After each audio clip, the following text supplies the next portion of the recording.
Okay, yeah, we should be live. Are we live on YouTube? That's really the question.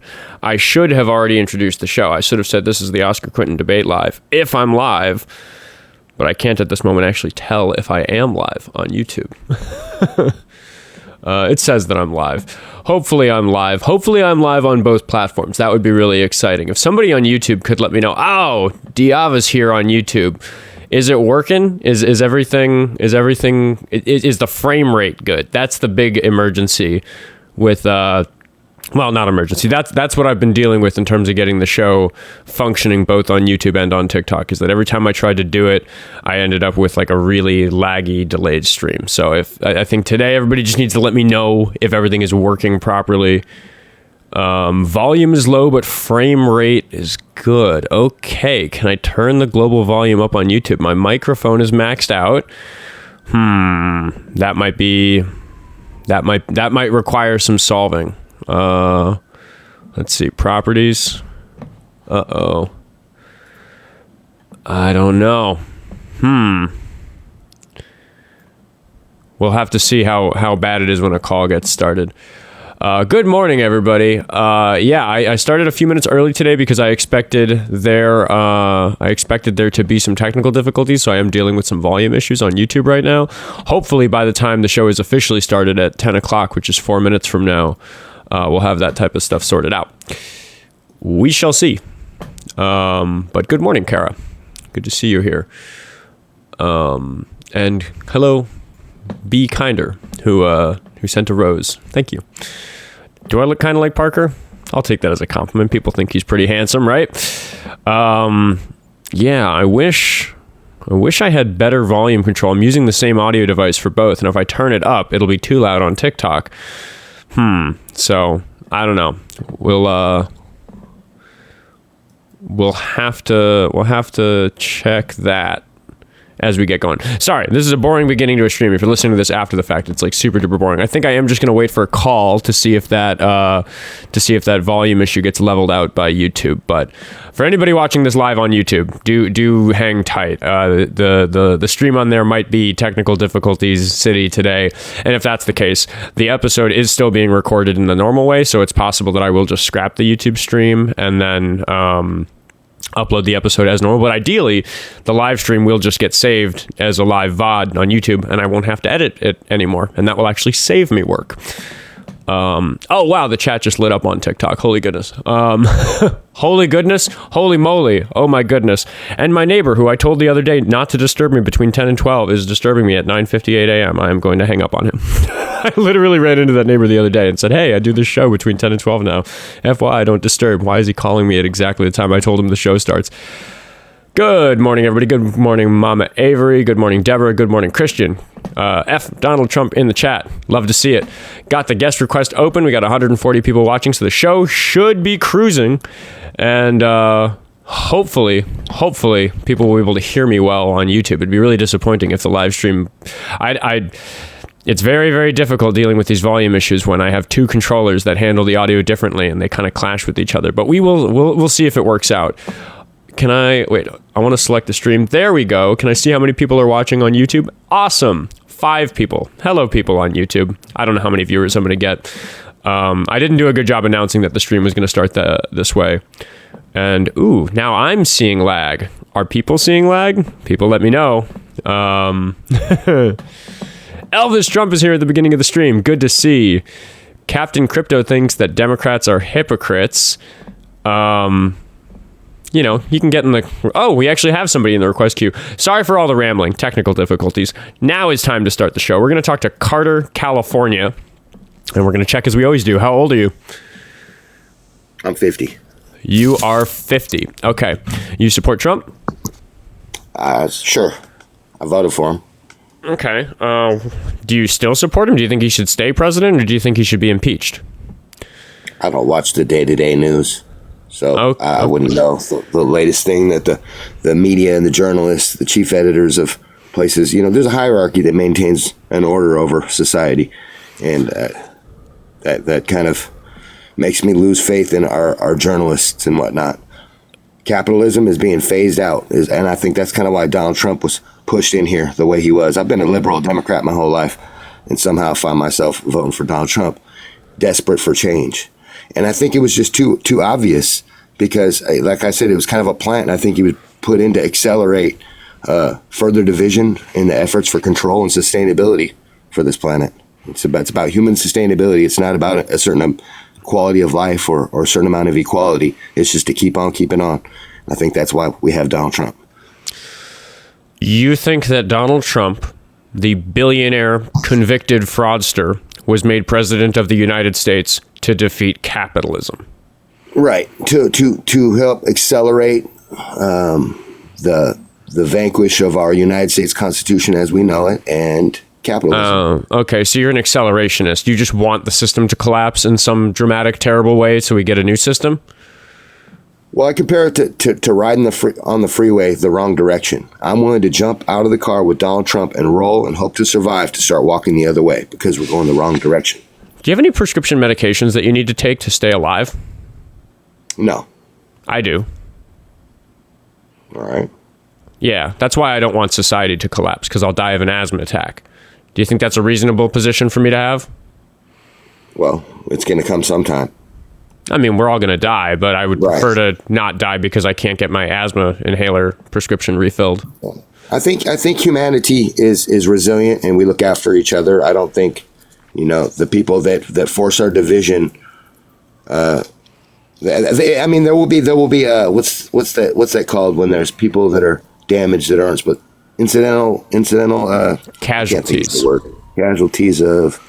Yeah, casualty is not the right word. So you want to accelerate the collapse of the United States so that we can get to some better system. You don't care if I die of an asthma attack while I wait for the new government to get set up. And you think you're going to be okay? Who's going to grow your food?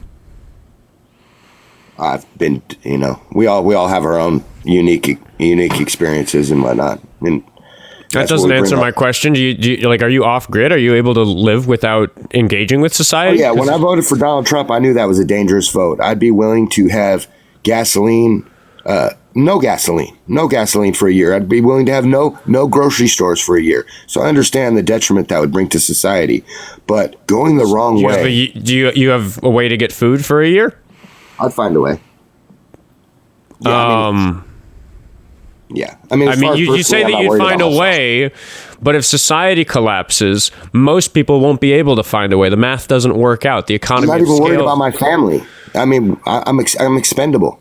I'm expendable. I'm looking for the next 500 or 1,000 years going into the future. That's what I'm looking at. And you think we need some sort of catastrophic reboot of society to make that happen? Well, I think it just is. It's not my personal thing. It just is what's happening. I'm just narrating this. I don't think that's I agree that there's a potential for societal collapse in the United States in the coming years, given what's going on with the government. I just think that's a bad thing. I think that'd be real bad. I don't want that. There'd definitely be bad to it for sure. With good, there's bad. With bad, there's good. Yin depends on yang. I don't know. Do you think that more or fewer people will suffer and die if we progressively fix the current system, or if we burn it down and start a new one and go through some period where there isn't food stability or prescription medications or all the other niceties of a 21st century society? I'm not sure how you frame that. I do agree that things would be more tranquil and there'd probably be less hardships with Miss Harris. What type of hardships do you think Americans would be facing under Harris? No, I'm saying there would be less. She's more obedient. Oh, she's you more mean obedient. Obedient of what it says in the Constitution? No, to the hierarchy, the corporate controllers of this country and this world, this whole globe. We're on a globe, Since the internet came out, we started playing Monopoly worldwide. Yeah, I don't know if I should be taking this call all that seriously. Forgive my apathy, but I don't think you started the call by saying that you don't even follow current events and that you're an accelerationist. So I could just list terrible things that are happening in the country, but you don't care. You want them to happen. If you disagree with it, you're going to disagree with it. If you agree that it is happening, you're going to say it's okay because you're an accelerationist. What's the point of talking to you? You don't care that I'm going to die of an asthma attack if society breaks down. I do care. And I think humanity cares more importantly than myself, and that's what's going to be your salvation. Why don't you care? Like, if you think it's a good thing that society cares, doesn't that mean that you like recognize that it would be a good thing to care? Isn't that not consistent with the fact that you don't care? That's cognitive dissonance in a nutshell. I just feel our nation has been used as a vessel to garner a more complete control and absolute order of our globe, under the guise of liberty and freedom and justice for all. And some of the people... I can get behind that sort of conspiracy theorizing about what's happening in America right now, but the idea that Harris is an obedient puppet of that system is nonsense. Mind you, I've known her since 1995. I'm from Oakland, California, and been civically active since the early 80s. She came into my political circle. Okay. And so she's an unscrupulous puppet. I'd vote for Donald Duck over her if you want to get into this. Yeah, but okay, so you keep making that claim that she's some sort of puppet. She's an unscrupulous puppet. Like what is your evidence? Why do you think that about her? Do you care to substantiate that claim? Capitalism. I mean, capitalism. Both teams in America, both current winning teams in America are capitalist teams. The Democrats and the Republicans both believe in like the basic tenets of capitalism.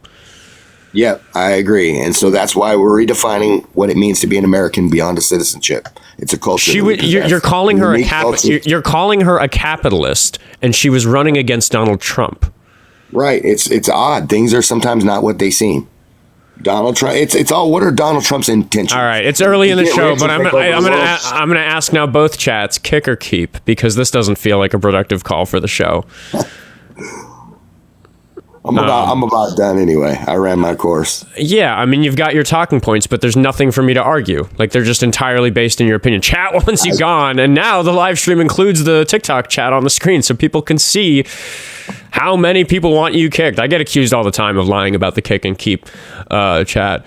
Oh my goodness. Did somebody on YouTube just sent me a $10 super chat and said, is this all working? Is it safe to super chat? I would say so. Thank you so much for the super chat, Dark Tapir. I appreciate you so much. It's working. We do have somebody else in the queue, so we're going to talk to Randy Landstrom on TikTok Live. And if you're watching on YouTube, that's how you get on the show. Is you got to hop over to TikTok. It supports it directly. But I forgive those who don't want to download TikTok. How you doing, Randy? How old are you? I accidentally hit the join button. I wasn't. Okay, no worries. No worries. Friendlies hop in sometimes by accident because there's a little button on the screen that gets them in the call. But we don't have anybody in the chat. So I will take a moment to say today is the first day that we're live streaming on both platforms. So thank you to the people who are watching on YouTube. Thank you to the people on TikTok who are being very patient with a slightly disorganized beginning of the show. Because normally I really try to hit the ground running, especially now that we're posting the show as VODs on YouTube, because it like matters for the engagement and performance on YouTube that the first few minutes of the show are good. But I also do just timestamp when the first call starts, and the analytics show that people do tend to just click that and go to when the first call starts. Oh my goodness, Tavi, I don't know how to pronounce the username. Is it Tavi Badir? Tavi Bad R? I don't know. Longtime viewer on YouTube just sent me a $20 super chat over there and says, holy crap, the GOAT is live on YouTube. I can't condone that message. I don't think I'm the GOAT. I think I'm trying to be the best me that I can be, not the best debate host. And I think variety is important. But I will have to urge everybody over on TikTok Live to get double tapping away on the screen, because we've got 15,000 likes, which is plenty for 15 minutes into the show. But it is Saturday and we don't have a caller. And that is unusual because people aren't at work as much. People aren't at school as much. We should be able to get some people to talk to. Usually we have to sift through a bunch of underage trolls this time of the week, but I don't know, maybe not. Maybe the weather's too nice and everybody's outside. I wish I was outside. It's beautiful outside. Louis Baby says, love ya, Oscar, keep up the good work. Trying. It's because of all the people, sending super chats and donations and things like that I get to like really dive in and give this attention. And it's like a little bit of workload increase to now be streaming on both platforms, and I have no idea what I'm doing. So I'm hoping everything's working out all right and the show will be recorded nicely. Austin says they're all scared of you, Oscar. As it's like cheeky and douchey or whatever to like taunt them in that way, but I do think there's a degree to which that the calls tend to dry up for qualified debate hosts, because you've got a lot of uneducated callers who just are just super duper brainwashed by Fox News, and those people will kind of just keep calling forever, which is why I have a lot of repeat callers where the conversations aren't that productive because they're just a brick wall. But then you have these evil callers who really do know what's going on, and they're just trying to push their talking points. They're trying to get their whole, outlook on the world pushed out. And those callers tend not to waste a lot of their time talking to people like me who actually know how to handle whatever particular disingenuous debate tactic they're using. Gish galloping, like just dumping a bunch of false claims on you, like faster than you can refute them to make it look like you're overwhelmed by how many truth bombs they're dropping. Like, just like nasty tactics like that tend not to work on me because I stop them in their tracks and I call them out right away and say, I see what you're doing. I see that this is your strategy. It's not going to work on me. I'm putting a stop to it right now. These are the 4 claims you just listed. Which of them would you like for me to talk about? And that aggressive, like, put your feet to the fire strategy tends to scare away a lot of, like, in my experience, like the people who spend a lot of time hopping around the lives and talking to the, everybody who does this tend to avoid people like me that, like, just, can handle it. So there's my little commercial to myself. I scare the bad guys away, but it's kind of bad for the show. Maybe I should play dumb sometimes. Get them back in. Let's see. Nobody in the queue. This is bizarre. Oh, here we go. We got a default username, so it's probably going to be a kid screaming the N-word. Let's hover over the disconnect button to make sure. How old are you? Hello, buddy. You remember me? How you doing? I don't remember you. I talked to lots and lots of people. I kind of recognize your voice. Oh man, you're pathetic. You're so pathetic. You lost that argument last time. I'm 52. I'm 52. What did we talk about last time? I don't remember you. You don't remember what we talked about? Oh, you got obliterated. Oh my God, you got obliterated. I destroyed you. Okay, what did we talk about? I can't. Are you telling me you can't remember? I do this 2 hours a day, dude. Please remind me. It's like it loses the viewership. People don't like the part of the show where the guest egocentrically thinks that I have to remember them when I don't, and you're refusing to help me remember. Because I do remember your voice. I recognize you. But what did we talk about? I don't remember the call. We were talking about the presidents and how Trump and Biden and... oh, yeah, you, the guy I talked to about Trump and Biden, of course. Yeah, I obviously remember. That's basically what it was. This is a show where I talk about Trump and people insist instead that I talk about Biden, even though he's retired. So that's every fucking conversation. How's he retired? He was just on TV the other night. Oh, my God, dude. What did we talk about? Please remind me who you are. If you can't remember, dude, then obviously you got a horrible memory. Yeah, I don't have a great memory for like trivial information like that. I have ADHD. I really struggle with it. I'm good at like understanding things, and I'm good at like history and trivia stuff that's like built into my memory from a long time ago. But like, no, I really do struggle to remember the day to day. I have a very hard time remembering usernames and faces and who's who. But like, so we can just sit here and you can just like lap up the fact that you know something that Oskar Quentin, the debate host, is, which is who you are. Sorry, you didn't like make the cut for me remembering you. What is this called? What are we talking about? I'm offended. I'm highly offended. You know that? I'm highly offended. Are we going to talk about politics or not, dude? Pick something. Like, so did you see where Biden's wife came out and total distraught and talking about how horrible her husband did in the 2024 election where he lost his train of thought, and she thought he was having a stroke right there on the live stage. I thought it's about time that I'm not interested, dude. I don't care. I've said so many times on this show that Biden was too old. Oh, you don't want to talk about that? I got you. He was too old. He was too old. He shouldn't have ran again. Oh, now you admit it. I admit it all the time. Good job, buddy. Good job. I think you're mixing me up with other debate hosts. No. This is what we talked about last time. You try to deny it, and now all of a sudden you're admitting I've never denied it. Good job, buddy. Good job. Dude, pick a topic. Come on. That was a topic, but you don't want to talk about it. Dude, the TikTok chat really wants you gone. Tool Jam. Well, they don't like me. They don't like me. They don't like that you haven't presented a topic. I just presented a topic. While you think of a topic that has to do with Trump or any other. I agree with your perspective on Biden about that. Why do we need to talk about it, dude? Like, what is this? Because excuse me. Please shut up for just a moment. I'm going to take a moment to thank Tool Jam on YouTube for sending me a $10 super chat. He said, just wanted to support your new full-time debate gig. Best of luck to you in your efforts to persuade people away from MAGA. Thank you so much, Tool Jam. I really appreciate it. Now, seriously, dude, I'm really mad that Biden ran again. I've talked about it for like collectively hours on this show, how I think it's like the greatest like recent blunder in his political career that he decided to run again when he was obviously unfit to. Conceded. Can I ask you this? I've never defended him on that. You can ask me whatever you want, but I'm probably going to kick you if you don't give me a topic that's relevant to what we do. Okay, let me ask you this. Then. Okay, then you can kick me if you want to. Do you think Joe Biden cost Kamala Harris the election? Yeah. Absolutely agree. Totally agree. Now you can kick me if you want to. I don't care. Can we talk about Trump? I mean, yeah, if you want to talk about Trump, let's go ahead. I still don't even know what we talked about last time because you refused to remind me. Since TDS is really, really kicking in on you, I mean, yeah, we can talk about Trump. Okay, there's a topic. Let's talk about TDS. Tell me what TDS is. Trump derangement syndrome. Okay. Tell me what that is.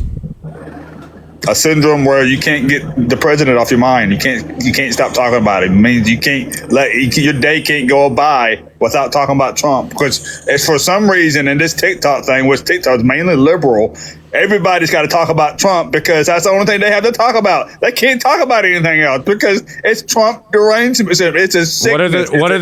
What are the symptoms of Trump derangement syndrome? Talk about him every day, 7 days a week, 365 days a year. Does Caroline Leavitt have Trump derangement syndrome then? Oh, absolutely. Oh, absolutely. Okay. So I'm glad you're at least consistent. So because you.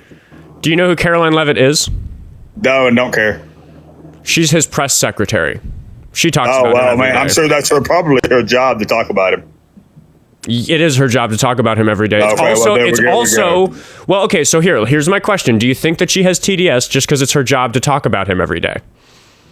Yes, I still think she has TDS, absolutely. Even though she's very much pro-Trump? Absolutely. Okay, so it really just has to do with whether or not you talk about him every day?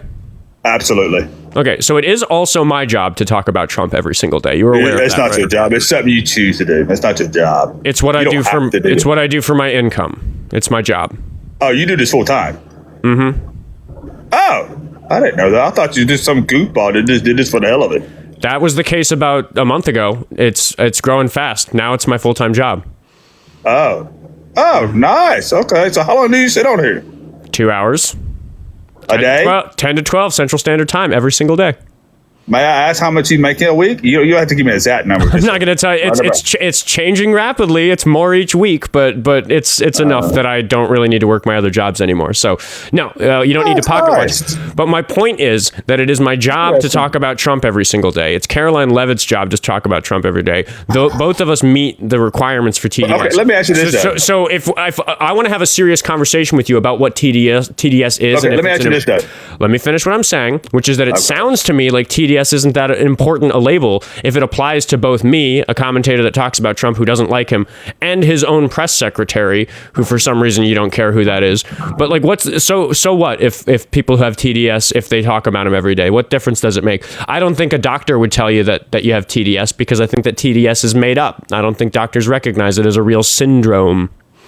Well, I mean, I think if you talk about anything every single day, 7 days a week, 365 days a year, it's not necessarily a TDS. Let's just say you talk about animals all day, every day. Obviously, you're an animal lover. If you talk about sex every single day, obviously, that's all you care about, sex. You're a sex addict. I mean, it's just what you talk about every single day, 365 days a year. Yeah, it can come off kind of weird. Well, okay, I mean, so what? There's like, you can pick any person who talks about any particular thing and say that they're like mentally disabled or they have some kind of syndrome. Like, is an ESPN announcer, like, do they have like basketball derangement syndrome if they're commentating on basketball every day? Like what you hurled TDS at me like it was some kind of insult. Like, explain yourself. Well, what no, is this I wasn't trying to hurl at you like it was some kind of insult. I mean, some people take it as an insult, but I mean, if you talk about MAGA every day and how bad MAGA is and how horrible Trump is and Trump did this and Trump did that, yeah, it's more likely TDS. Okay, but when you say it's more than likely TDS, that makes it sound as though TDS is this other thing that you can actually like catch or like have instead of TDS just being a label. It's just a syndrome. It's just a syndrome. Chicken or the egg, buddy? Do you call it TDS when somebody talks about him every day, or is TDS a disorder that you can have that makes you talk about him every day? Do what? I didn't hear you. You broke out. Chicken or the egg? Is TDS some sort of syndrome that you have where once you have it, it causes you to talk about him every day? Or is it just a label that you use for any person who talks about him every day? Your first one. Okay, so like, how do you catch it? Is it genetic? What is it? It's just a hatred. It's a hatred for somebody so badly that that's the only thing you can talk about. Wait, no, we're going against the previous definitions because you said that Caroline Leavitt also has it and she doesn't hate Trump. She works for him. Well, no, she doesn't hate Trump. She loves Trump. But for the people that hate Trump, it's even worse. So does she have TDS or not? In a way, it does, but it's a good way. I don't think that there's any actual consistency with what you think TDS is. I think it's just a label that you use when you feel like it, because I'm trying to understand this and you have no consistency. Well, you don't have to have consistency with it. I mean, it's just my opinion. I don't value your opinion. Oh, I don't value your opinion either, but we can go mutual. All right, I don't think this is constructive. You want to pick another topic, or am I going to move on to somebody else? I mean, you can pick another topic if you want to. Go ahead. I think that we should impeach Trump because he doesn't follow the Constitution. In what way? Numerous ways. I'll give you one example, which is that he's filed executive orders that change the interpretation of the Constitution according to him, which the president's not allowed to do. I mean, he can't change the Constitution without a substantial agreement through Congress. Yep, Congress is the one that can amend the Constitution, and the Supreme Court is the body that can change an interpretation. And all them have to come together, and you got to have so many votes. So when the president files an executive order that changes the rules, for example, for mail-in voting, and then threatens states that don't obey his completely baseless, lacking authority executive order on mail-in voting, he threatens those states by withholding federal funding. That's very illegal and unconstitutional. I mean, he's the president. He can hold federal funding. Show me where in the Constitution where it says you can't hold federal funding. Show me that. Dude, you're going to play that game of if he invents a thing that the founding fathers didn't think of as a loophole for abusing his power just because it's not stated. You're saying it's against the Constitution. Where is it say in the Constitution that says that? So the states have the rights to establish how they run their own elections. The president has no authority over it because it's a conflict. Okay, where in the Constitution does it say that? I was telling you what the Constitution says about elections, and you interrupted me because you want me to have memorized an article number or something, and I don't off the top of my head. Does that mean I lose the debate? Do you not believe me when I tell you that the Constitution's clear about who can change election rules in this country? Show me what Constitution he tried to change. Dude, go read the Constitution. I'm not going to do it. Show me where it says he can't hold federal funding. Show me. Wait. Okay, you said show me in the Constitution where it says, and we can actually just look at, for example, if you want to look it up yourself, you can look at Executive Order 14160, where he quotes the 14th Amendment and offers his own interpretation that goes directly against the interpretation that has been offered by Supreme Court cases, where they are supposed to. But he can hold federal funding if he wants to. He's the president of the United States. He can do that legally. Article 10, thank you, chat. It's Article 10 that he's defying by doing that. Okay, but he can still hold federal funding. I mean, that's holding federal funding is not in the Constitution. The idea of a president threatening another body in the government using funding as the weapon. You do not recognize that that's authoritarian. I mean, he does the same thing with tariffs. He does the same thing with tariffs. That's bad. That's also bad when he does How that. Is it bad? It's called negotiate. He's called using it as. I don't even need to give you my opinion. The Supreme Court has ruled that it was bad for him to do the tariffs. They decided against him. Some tariffs, yes, on some tariffs, but not all of them. He still uses tariffs.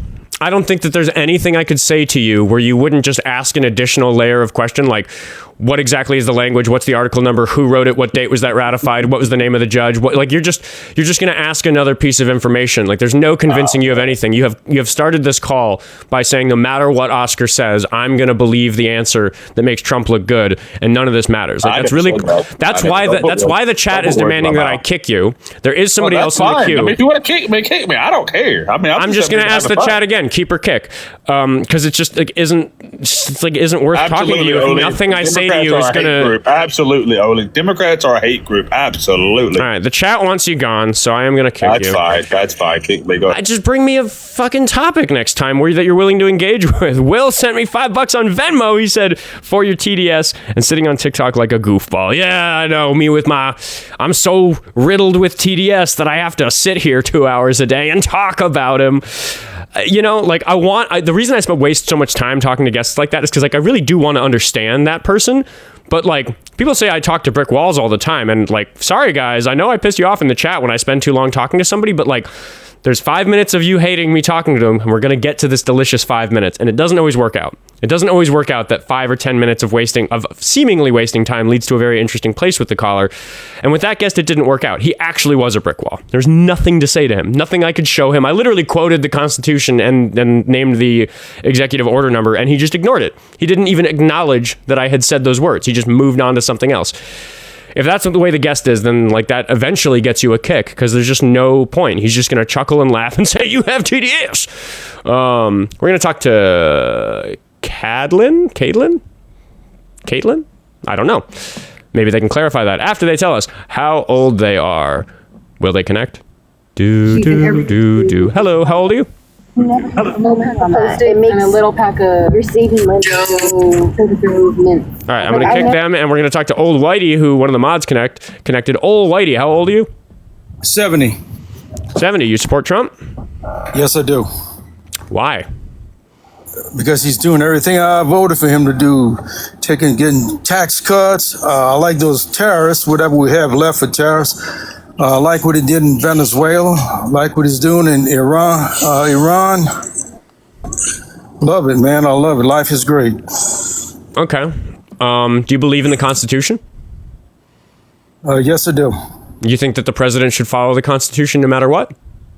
He does. No matter what, he does. That's false. He often violates the Constitution. He does it about once a week. Well, in a pretty serious way.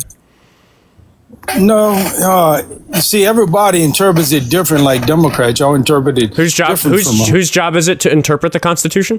Everybody. No, there's a very specific body whose job it is as final say in this country on interpretations of the Constitution. Are you aware of who that is? The president still has to interpret it. Whoa. Wait, hold on. Wait, stop. Sorry, I just need to address this very basic question. Just because it seems. I understand the Supreme Court interprets the Constitution. Okay. So that's where I was saying that. But so does Congress. Excuse me. And so hello, the president. sir. You're talking over me. I'm trying to run the show. I have this magical. I have this magical superpower where I have like hundreds of hours of experience doing this. Excuse me, you're still talking over me. I have hundreds of hours of experience running this show, and one of the things I need to do is make sure that the conversation can be followed by the audience. That's something that I have to pay attention to, in addition to just the conversation that we're having. So if you talk over me every time I open my mouth to do any attempt at directing the conversation in a way that people can follow and get use from. The show is just terrible. So just like, frankly, sir, I know you've got some years on me, but I need you to behave yourself better on my show. Can you exercise better manners if you're going to be on my show? Sure, we both need to. Okay, then I'll ask you to hang out for just a moment so I can thank Vic for sending me $7 Canadian on YouTube Super Chat and saying, "You're live on YouTube. I can finally listen at work. Yes, this is awesome. Hope your day is going well. Give Noodle a treat for me." I will give Noodle a treat for you, but not right now because I don't think I have any within arm's reach. Anyway, thank you so much, everybody over on YouTube Super Chat supporting the stream over there. Okay, so old Whitey, I actually want to bring up the thing I was just talking to the previous guest about, because you said that you do understand it's the Supreme Court's job to interpret the Constitution. So do you think it would be appropriate for the U.S. president to file an executive order that defies an interpretation of the Constitution that the Supreme Court made? Well, I mean, like when Democrats do it, nobody gripes about it. So no, I don't think it would be right for them to do it. No. Okay, what do you think that we should do if the president does that? Well, we got rid of him. Joe Biden's gone, so they tried to put Kamala Harris in there. Well, so his term ended. Did the right thing with that. His term ended, and he ended up not running again. He tried to, which I think was very silly. But again, that doesn't actually answer my question. Any president. Yeah, it answered it. I told you what they should do. Well, okay, but Biden stayed president until the end of his term. We should just wait for them to stop being president? Is that what we should do? Is that what you're suggesting? Well, y'all could have done it earlier. Okay. The question is, if the president files an executive order that goes directly against an interpretation of the Constitution that has been offered by the Supreme Court, what should we do? Is your answer that we should simply wait for their term to end? Well, we can do like y'all did. Yeah, we can wait. If Trump were to do that, not that he would, but if he were to do that, yes, let's just wait to the end to do something about it, because you guys did it with Biden. Okay, so I disagree about what we should do about that. I also disagree that Biden did that, and I would like to inform you that Trump did do that. The executive order was Executive Order 14160. He altered the interpretation of the 14th Amendment. That has been backed up by Supreme Court cases, as I mentioned. Okay, well, why is that in the past it did the same thing as Trump? The same thing happened in the past. I don't know of a time. Why do you want to change it for Trump? I don't know of a president who's done that. Yeah, didn't they stop immigration and stuff like that from the 1920s to the 1960s or 70s? Didn't Eisenhower kick a bunch of people out? Didn't Barack Obama kick a bunch of people out? Y'all say Joe Biden. I'm not talking about deportations. I'm just saying that I don't know of a time. What I'm talking about is the president using the executive order to change the Constitution or to change the interpretation of the Constitution, change how the Constitution is enforced. doesn't matter particularly what we're talking about. It does happen to be immigration, is what he was talking about with the 14th Amendment. He was taking away birthright citizenship from the children of undocumented immigrants. But again, it doesn't actually matter what the thing is. The thing I'm most concerned about is we can't have the president changing the Constitution with executive order. Like, that's the topic. See, he did a good job with that. The people agreed that he did a good job. We don't. We, the people. Yes, we did. We, the people, elect a president who's supposed to take an oath of office and to defend and uphold the Constitution. You belong to the minority, though. You see, you're the minority. Are you aware of the polling data on Trump? You are the minority, sir. He is losing favor by the day. It's about a third of Americans. No, he's gaining people by the day, too. He's gaining a lot of people. He's losing a lot more than he's gaining. No, you see, there's a lot of Democrats not getting jobs because of all these illegals coming in. And I need to assess the fact that the conversation is bifurcating. There's two topics here. One, you're fucking wrong about his approval rating. Like, he's losing favor. We can look at polling data if you want to, but the fact of the matter is that public opinion does not change the fact that the president cannot offer his opinion on the Constitution. It's not how it's supposed to work. Well, everybody does. Everybody offers their opinion on the Constitution. Yes, they come up on television and give their opinion. They can say what they're... but the executive order is supposed to be enforced. It's supposed to mean that something happens. He's threatening states with withholding federal funding if they don't obey his illegal executive order. Whereas for a president to say, hey, we should do this, we should have an amendment, or we should have the Supreme... I hope the Supreme Court rules this way. That is a president just offering their opinion. They're not actually using their authority to do anything. The president can't just throw around executive orders because they don't like parts of the Constitution. Well, you see, we the people think that the 14th Amendment was for black folks that were freed. The people who wrote the 14th Amendment potentially considered the fact that even though it was just black Americans who were being, hated by racist bigots at the time, maybe we should... Excuse me, I wasn't done talking, sir. You're lying. Nobody said hate. Nobody said hate. Hey, I said maybe. I'm proposing a possibility, and you're interrupting me. I need you to let me finish. No possibility. There's no hate. No possibility. No possibility. Okay, even if you feel that way, the Supreme Court feels differently and has ruled against exactly what you're saying. The Supreme Court has ruled that the 14th Amendment does in fact apply to undocumented immigrants. The president doesn't have the authority to overturn that I didn't see that undocumented immigrants. Didn't see that. All I saw was the people that live here already, that were here, that were slaves, that what they were talking about at the time. The 14th Amendment doesn't mention slaves. Freed slaves. I know it doesn't, but it's freed slaves that they were talking about. It's not. It's any person in the jurisdiction of the United States. But if we had to guess, that would be the guess. No, that's not the guess. And the Supreme Court you would put your life on it? Yeah, because the Supreme Court disagrees with you. No, this one does. The 3 to 6... No, not the current Supreme Court. But they weren't living back then. No, this was backed up in the 1800s, dude. Like, you're disagreeing with the Supreme Court opinion. I don't ever remember them letting in a bunch of immigrants a long time ago that were criminals. Really basic. In America. Do you consider yourself a patriot? Yes, I am. No, you're not. You don't believe in the Constitution. You don't believe in the rule of law. Do you consider yourself a patriot? I'm the only patriot in this call. I believe in the Constitution. I believe in the rule of law. Why would you let illegal invaders in here? Why do you let illegal invaders in here? I don't do that.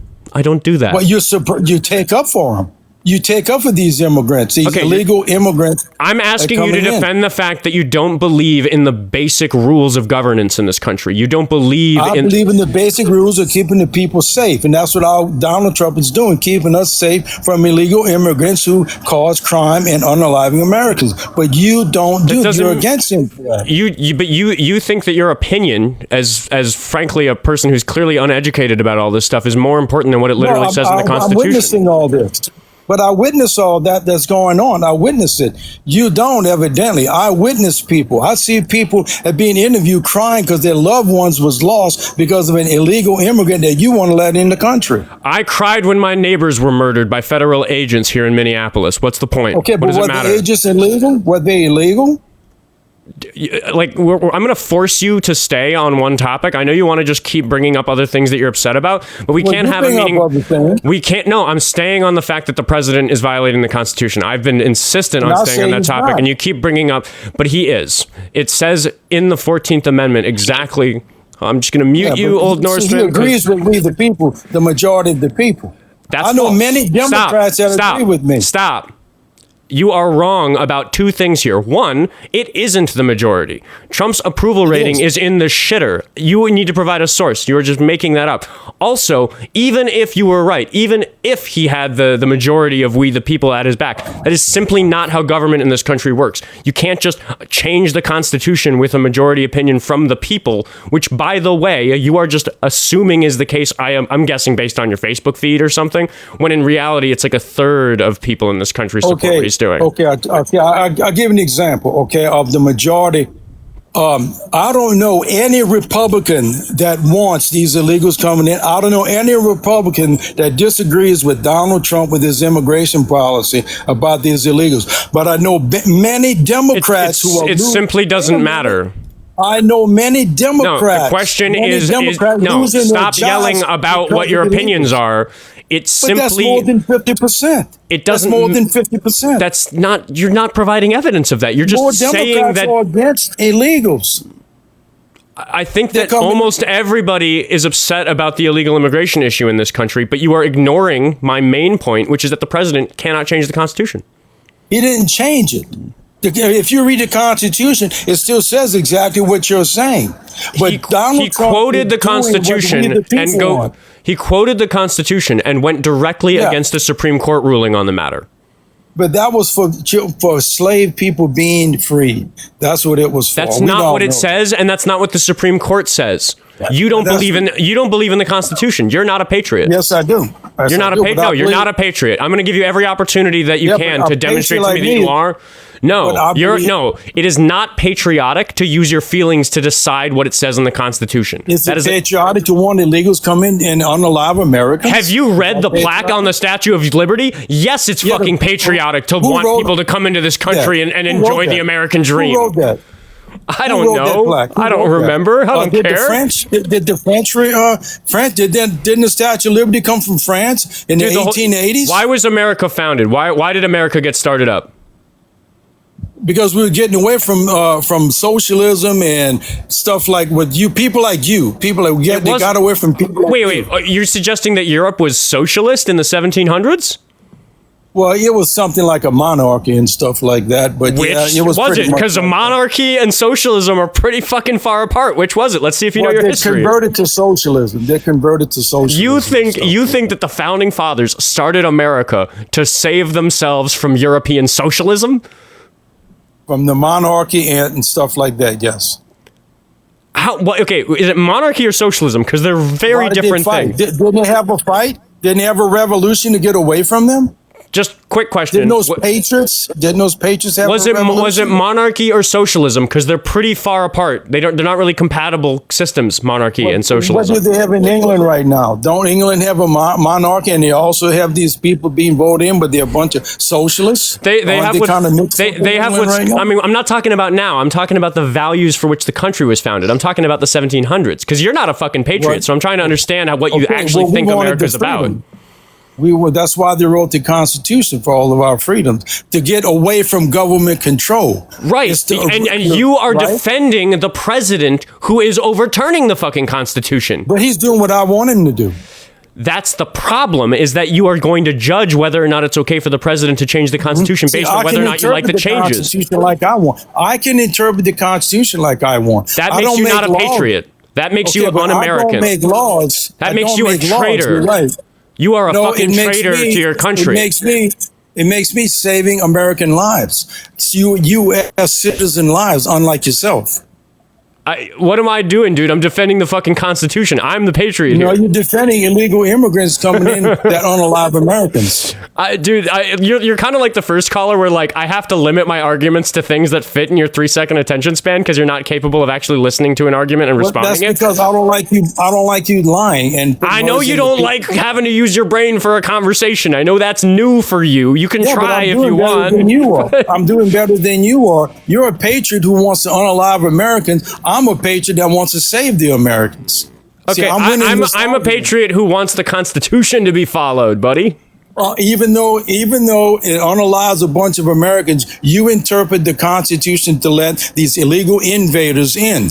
You letting these illegal invaders come in. All right. Here, I'm gonna give you one more chance, and I'm gonna give up on trying to get you to stay on the fact that the president isn't following the Constitution because you've already admitted. Never gonna happen. Listen, dude, manners. I'm talking. I'm the host of the show. You need to chill if you want to stay on the show.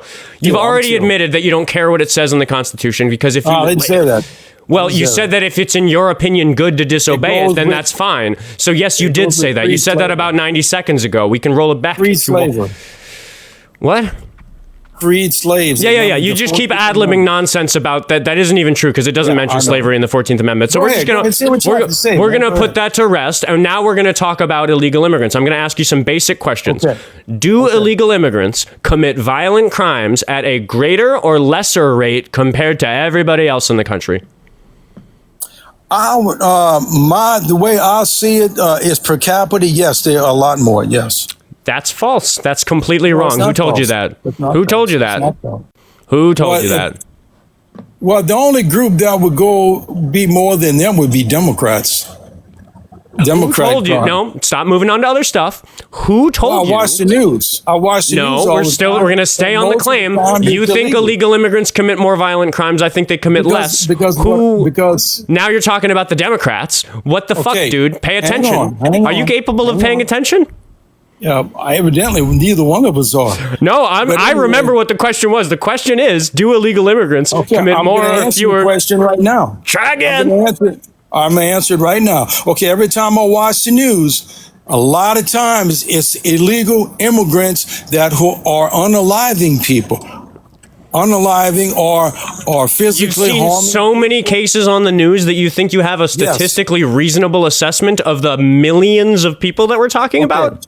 All right, now, also on the news, I hear about people that do the same thing, but they come from Democratic I'm going to keep interrupting you if you don't answer my questions. That's my question. My question is: how many cases of violent crimes did you see from illegal immigrants? What's the number? It's hard to keep up. I lost count. Oh, you haven't kept track of it? No, I lost count. Oh yeah, so there are people who do keep track of it, and they say that you're fucking wrong, dude. But they're wrong. You see, but they're keeping track. They write it down. They do the numbers. But they commit more crime than people like me. You're just asserting that. You're just asserting that. But your perspective is small. There are 12 million. There are 12 million illegal immigrants. There are 350 million residents of America, and the question is which of them commits more violent crimes at a per capita rate for their group. You're just asserting that because the news has shown you some scary stories, but you would have to see thousands and thousands and thousands of individual cases for it to amount to a number of cases. Which I see thousands. No, you don't, dude. How many a day? How many a day? When you watch the news on a given day, every day. How many individual cases where they say this illegal immigrant did this bad thing to a person? Okay, just the last 2 nights in a row, I saw the same thing. The other night, it was illegal that unalived five people. That's one case, and if you saw it, that's one case, and if you saw it on 2 days, that means that you're averaging half a case per day. Two cases. 2 cases. Oh my God! Yeah, okay, so one per day. The first one unalived 5 U.S. citizens. Then the next night they unalived 1 U.S. citizen. Is that not enough for you? Yeah. Okay. Wait. Really quick. I'm just gonna Google something. Can you pay attention to a quick Google? Go ahead. Are you ready? Go ahead. I'm gonna Google how many people are murdered every day in the U.S. I'm just gonna Google that. They might not have called this murder though. They might not have said murder. I'm actually just going to trust the AI bullshit blurb at the top just because I think it probably got this one right. It says an average of about 55 people are murdered in the United States every day. Can you read that on your screen? Do I need to make it a little bigger for you? No, I believe you. That sounds about right. Okay. So I think the important question is, how many of those people were killed by an illegal immigrant? It was 6 of them. You think it was 6 of them? Oh, on that particular case. So what's that leave, by 12%? What is this? If it's 6 of them, that's about 12%. Okay, well that's too many. So we gotta get all those illegals out of here. Okay. If we're going by that sample size, I think so. But do you think that there's an incident where an illegal immigrant kills 5 people every single day? Probably not. Hope not. I hope it's not. Yeah. Well, I don't care if it was 1 a day. It's too many. Get them out. Well, if it's 1 a day, that would demonstrate that illegal immigrants kill far fewer people per capita than. Okay, but that's still too many. Don't you agree that's too many? Well, I just think that if you're concerned with crime, you should be concerned with all of the murders. We're talking about illegals. Why does it matter who did the murdering? It's not important to me that they.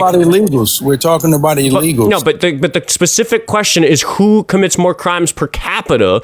And if there are 55 people murdered a day in America, what you need to demonstrate to me is that a greater than expected, like what percentage of residents are illegal immigrants? It's something like 3%, I think, because it's 350 million people. 3%, too many. It's too many. Okay, right. So what you need to show me is that more than 3% of the people who are killed every day in America are killed by illegal immigrants, and you're just not demonstrating that to me at all. Okay, but it could be like 0.001%. It's still too many. If it was 0.001% and your concern is protecting people from being murdered, then it doesn't make any sense to go after the illegal immigrants. But I want to start with them first.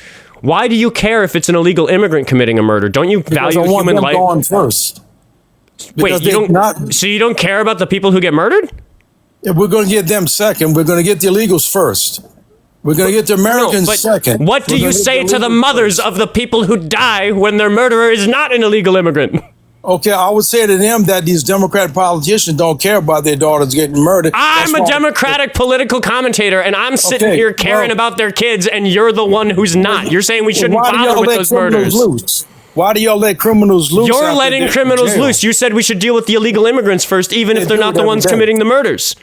Yeah, the ones that were in jail already, y'all letting them loose. Why do y'all do that? Again, you're moving on to other stuff. Why are you defending criminals? That's right. Why are you defending criminals? He agrees. You're defending criminals, Whitey. Pete, stay out of it. You're not in the call yet. I want them to stay in jail. They are up at... Pete, you're muted. It's not your time yet. You don't have the floor yet. In jail.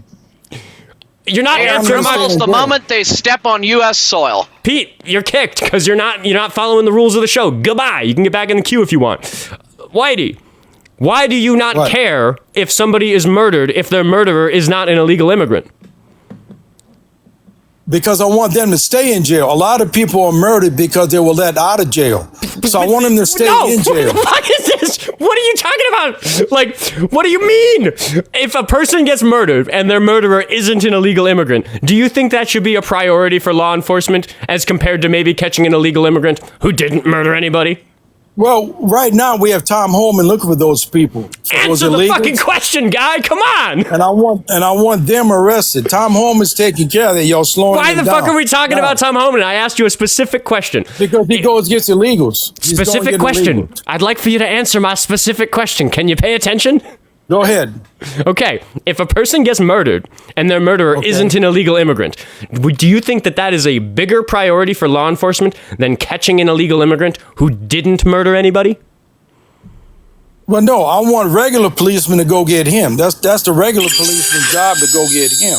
Okay, but given that there are so many more murders that are committed by legal residents than by illegal immigrants, why are you so focused on the illegal immigrants when it sounds to me like you want to really bolster our homicide detectives? Well, we have two organizations. We have one organization that take care of Americans who murder, and we have an organization that takes care of illegals. I'm asking about your priorities. Most of the death that happens unnecessarily in this country is not caused by illegal immigrants. If you're concerned with violent crime and death and suffering and making America safe, why are you focusing on this small group of people who commit disproportionately fewer crimes? Yeah, I want both of them taken care of at one time. I want everything done at one time. You're trying to stop the illegals from being. The thing is, though, that if we help the systems that catch murderers, there's this amazing thing that will happen, which is they will also catch the murderers that are illegal immigrants, and then we can deport those because I'm totally for deporting illegal immigrants that commit violent crimes. So my solution would get everybody. Yours focuses disproportionately on the illegal immigrants. You're getting all huffy puffy worked up about the illegal immigrants. No, that's because we were talking about illegals. That's because the subject was illegals. Right, but my position on the subject is that it is silly for you to give illegal immigrants so much attention when they disproportionately cause so little crime in this country. Okay, well, all right. I have two explanations for that. First, I give them more attention because that's what you were talking about, illegals. The second reason I give them so much attention because there's so many Democrats in the streets marching against ICE who's trying to get these illegals before they commit crimes. They want to get the ones who did commit, and they also want to get the ones. You said something very interesting. If you think we should catch them before they commit the crimes, and we have established that legal residents of the country are literally more dangerous than the illegal immigrants, should we then also just make sure that we catch all of the other potential murderers? Because it is white dudes who commit most of the like mass shootings and murders and big rapes and terrible crimes like that. Should we just arrest all of them in case they're going to become murderers or rapists? Okay, if you want to talk about the whites, I know a lot of them. I asked a very specific question. Okay, so I asked a very specific question. What was the question I asked? We are going to check your listening ability, and you're going to tell me what the question is. I want to get them all at the same time. All at the same time. Every one of them at the same time. You just keep falling back to talking points, but like you're not having a conversation with me. I keep saying a thing, and then you just bring up other details. You bring up some other point. Well, you're the one bringing up other stuff. I am saying on one thing. I'm pointing out that if you are concerned with murderers, illegal immigrants doesn't make sense as the group to go after. Why aren't you you said that we should catch the ones before they commit the murders, before they've even committed the crime. I'm saying that if we want to catch all the potential murderers, it's white dudes we need to go after. Okay. So should we just arrest random white people? We can't tell when a person is born if they're going to be a murderer.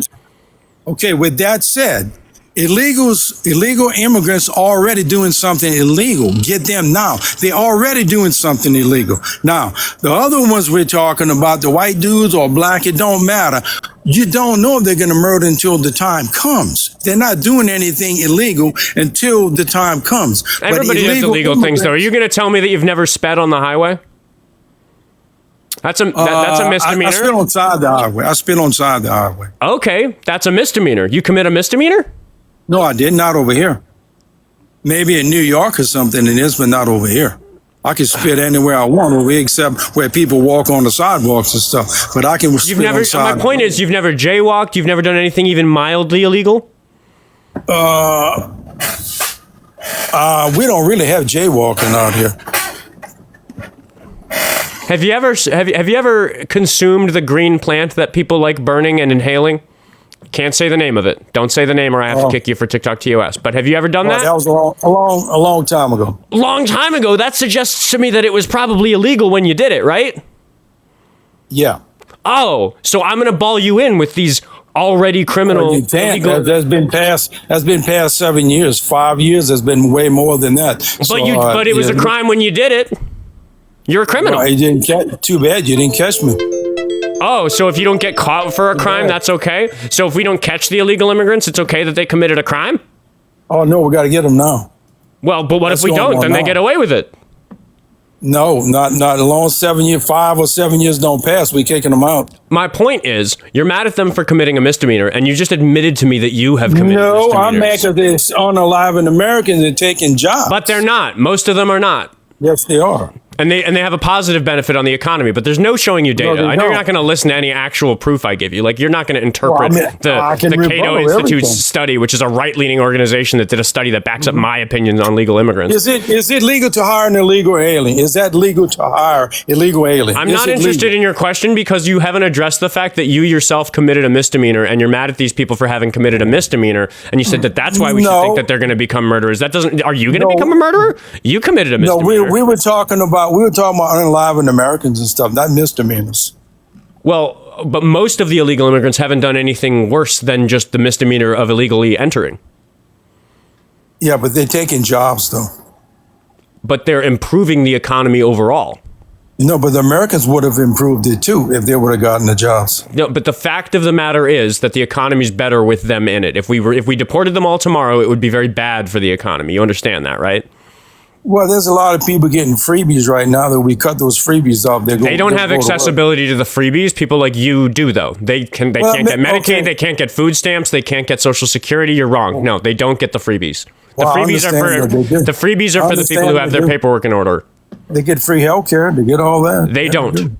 They get emergency room visits, but that's it. Yeah, there's still healthcare. We don't have free healthcare. We citizens don't get free healthcare. What the fuck are you talking about?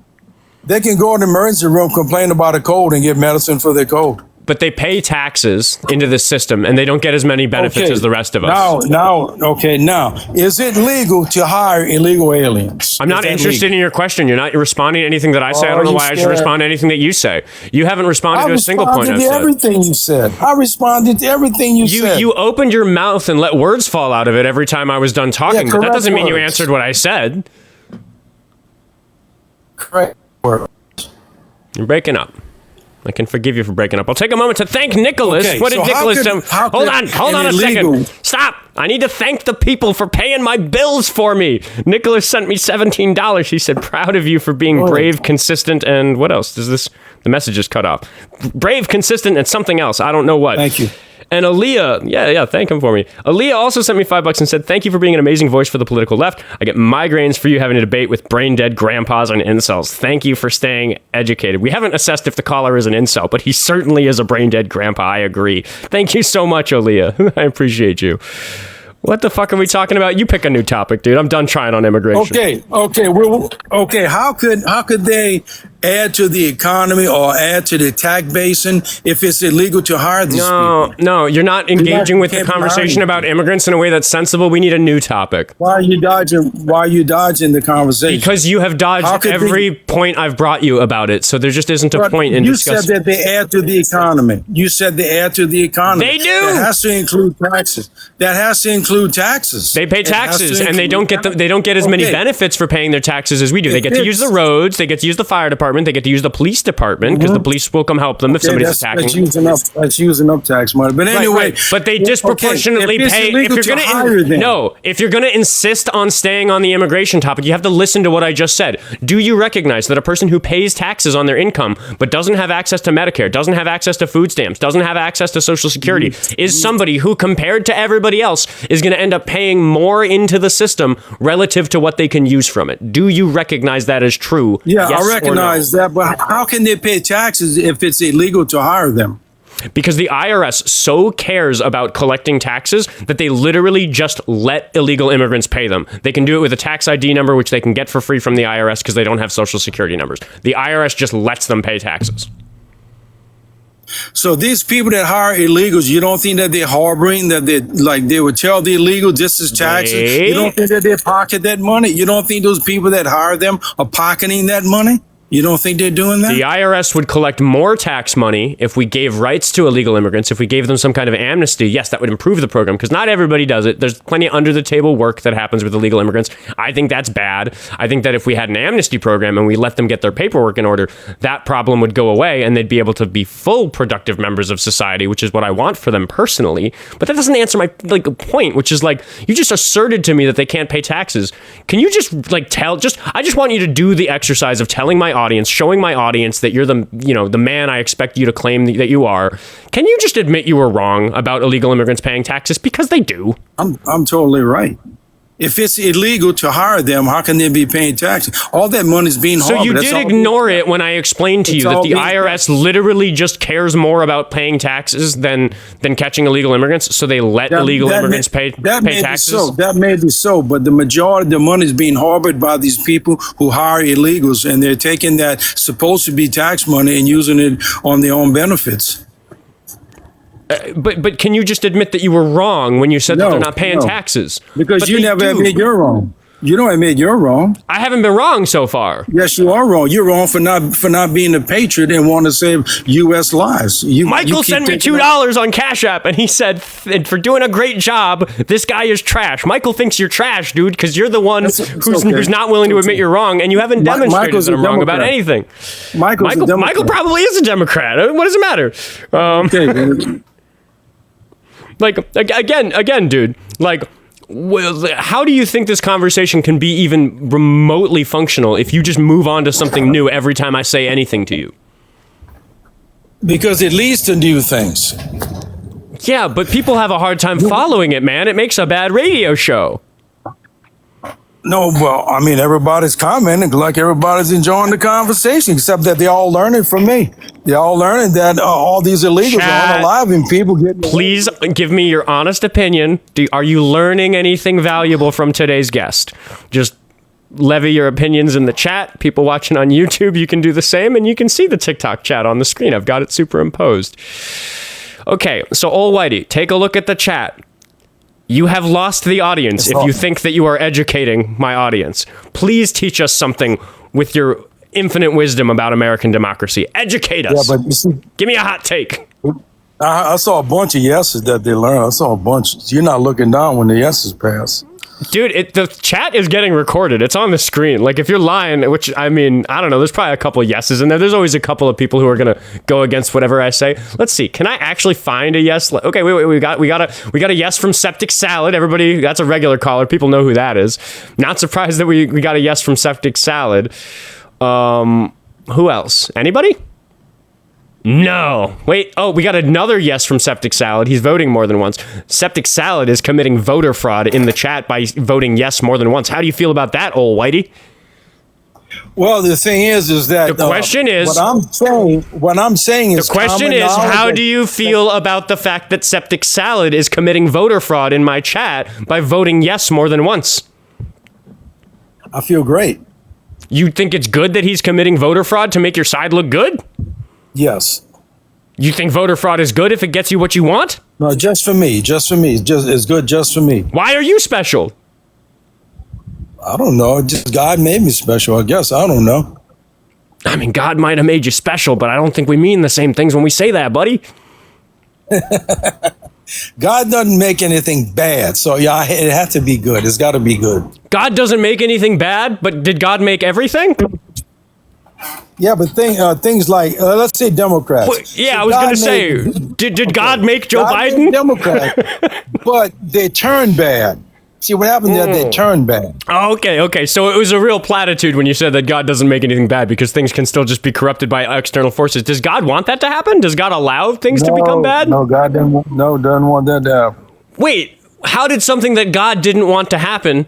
I thought he was in control. He gave us choice. Oh, okay. All right. I guess that's consistent. Thank you so much, Vic, for the $7 Canadian on YouTube Super Chat. Vic says, my aunt illegally immigrated from Canada and lived in the States for 17 years. She paid taxes and got places to live. Like, it's not difficult to get. Yeah, Vic is just offering some personal experience with the fact that, illegal immigrants do get to pay taxes. All right. I don't remember what we're talking about. It really doesn't matter with you.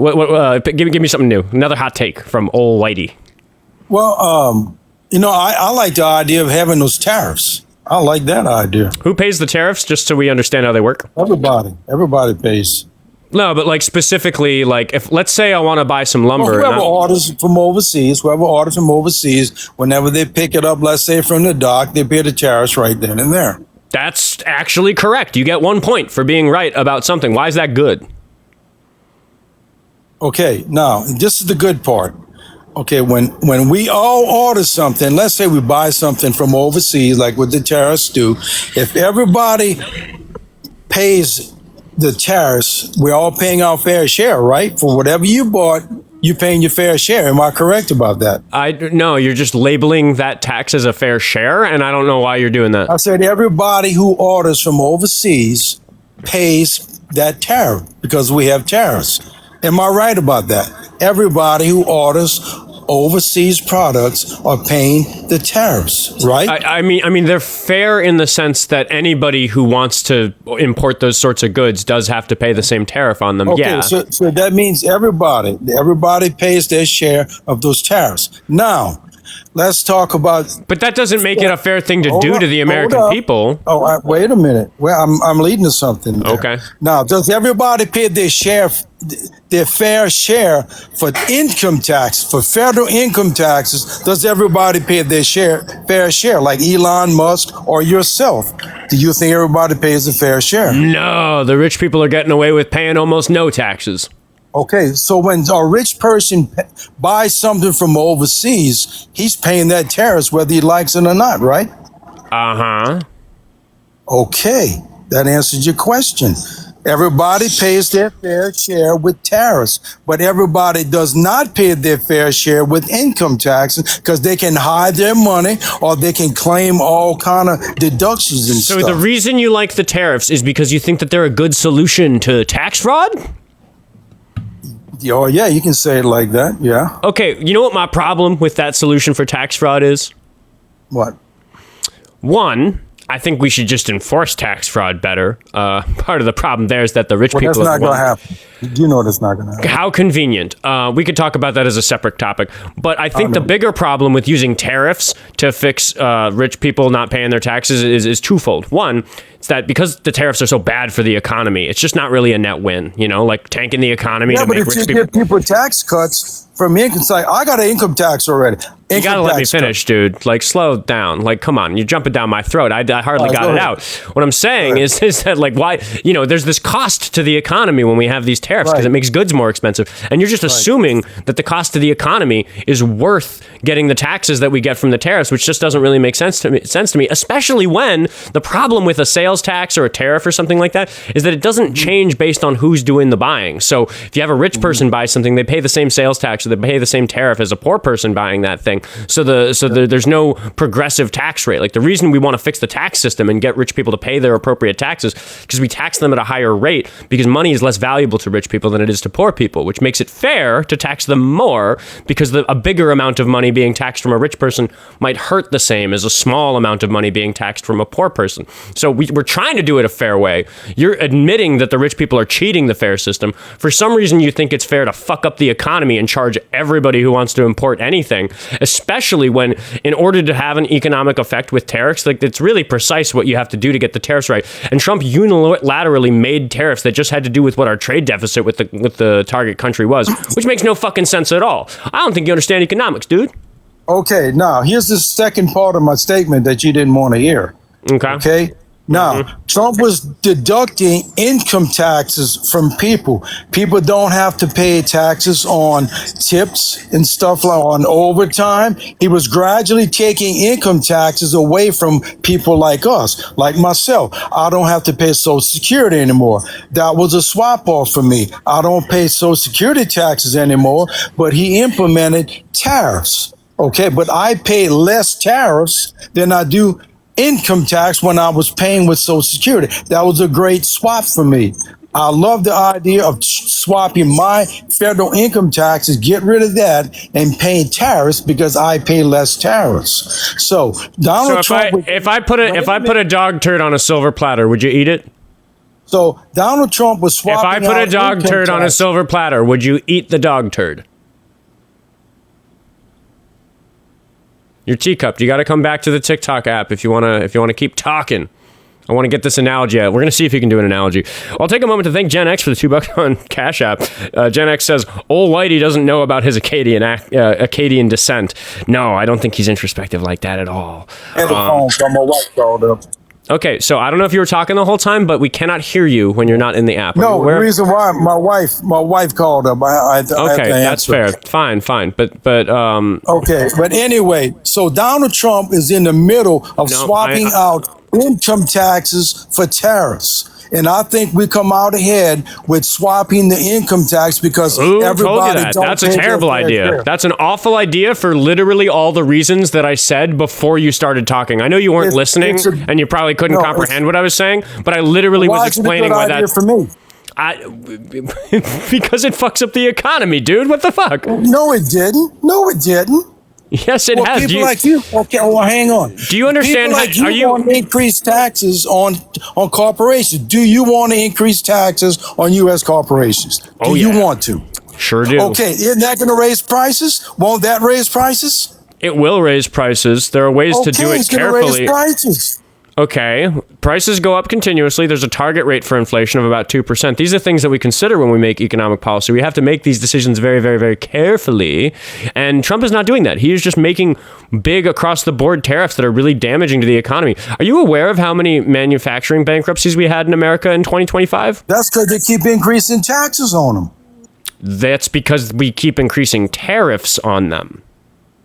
The tariffs would be we pay the tariffs, like you said. Those companies that went bankrupt because they couldn't afford the tariffs on the materials that they used in their manufacturing businesses. They were buying foreign material. They were buying foreign material. Right. Now we have companies buying American-made products. But they couldn't afford it. But they're not buying American products. They just went bankrupt. They're no longer in business. Well, they shouldn't have depended on foreign-made objects. That's all.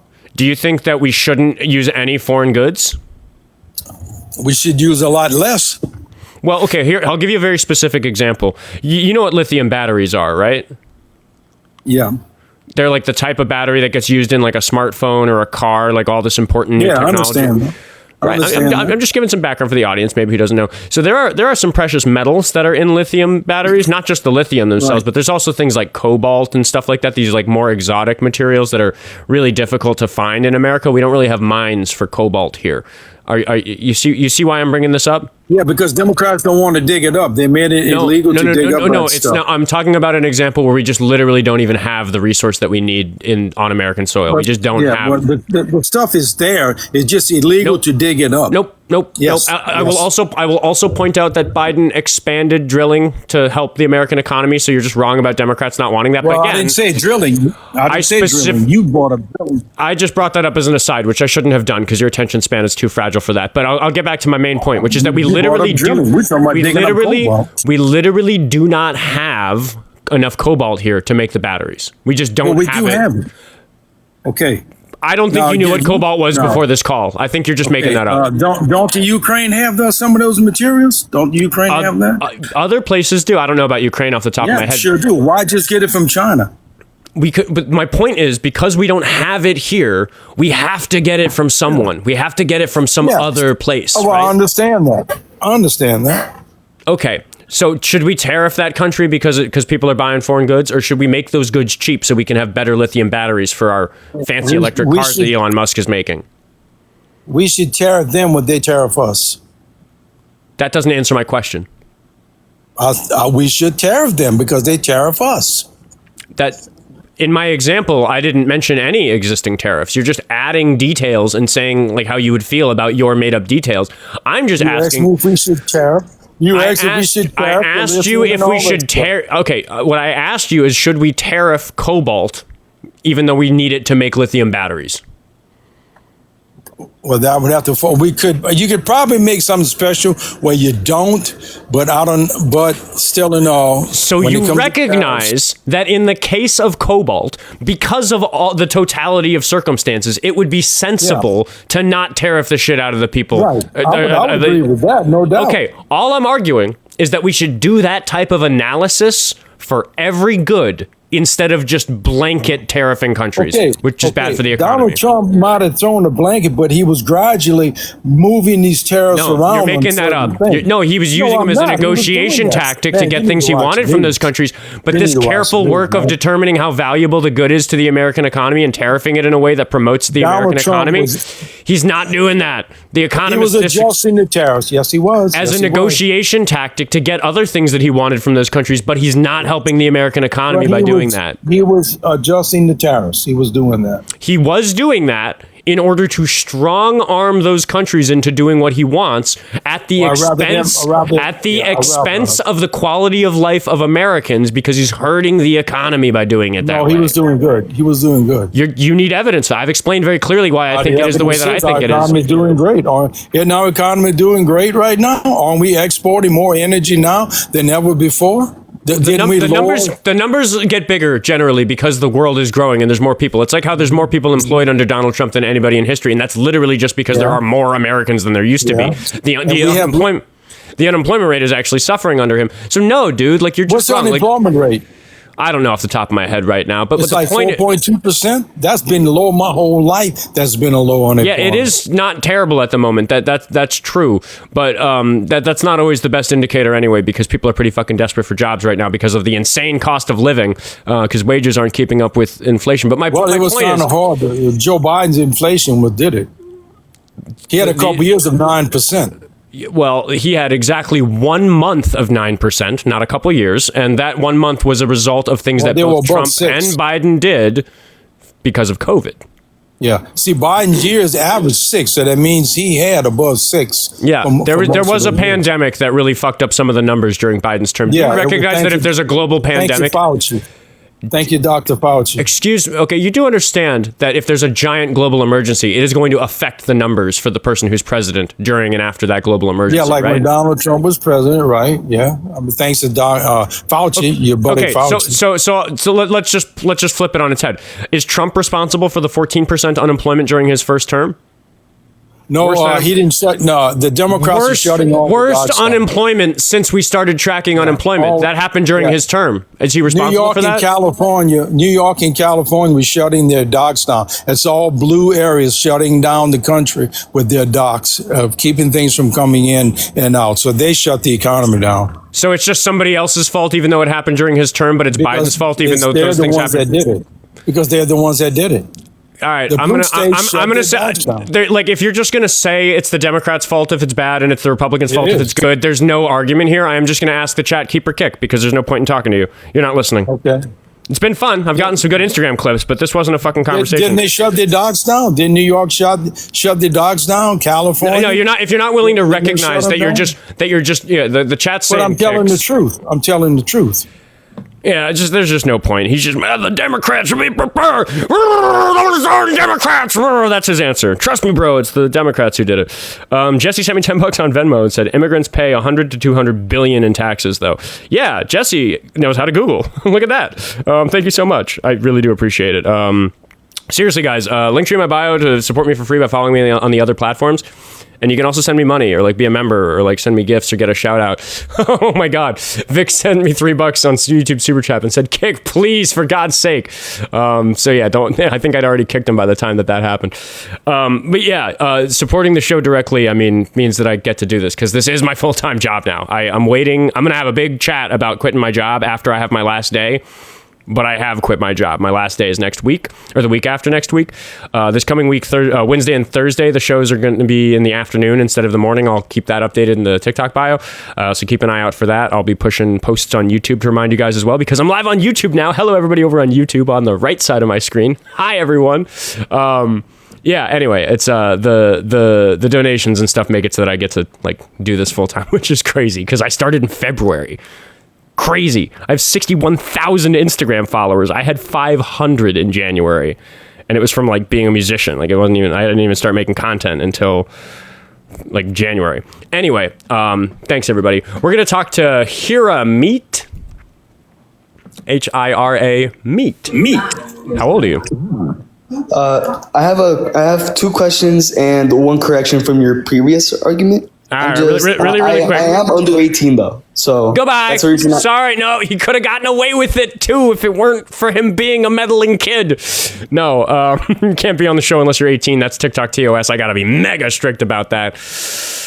We're gonna talk to Average Guy, who I would say is not an average guy. He's not my average caller. He's a special kind of special. Average Guy, how old are you? Thank you. Hey, good morning or good afternoon now. Morning in my time zone. But yeah, afternoon. Good afternoon if it's afternoon in your time zone. How old are you? 26. 26. You a Trump supporter? Yeah. Why on earth?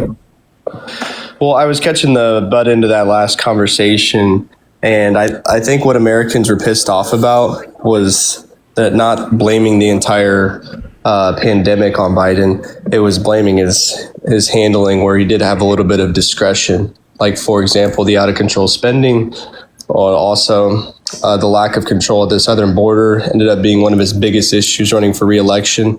To not acknowledge that is, I think, why. Well, let's talk about the first thing. I'm gonna acknowledge it. Let's have a conversation where we acknowledge that one of the important roles of the executive branch. You understand the 3 branches, right? You sound like a more educated caller, right? You know the 3 branches.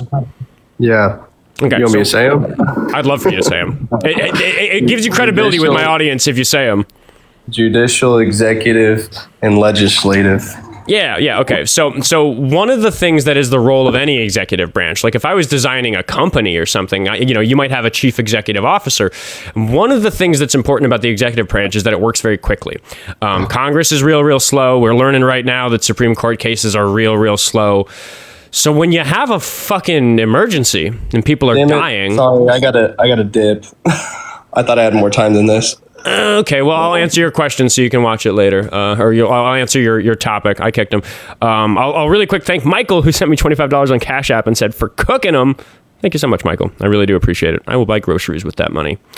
Because groceries and rent. Groceries, rent, and doing the show. That's my life right now.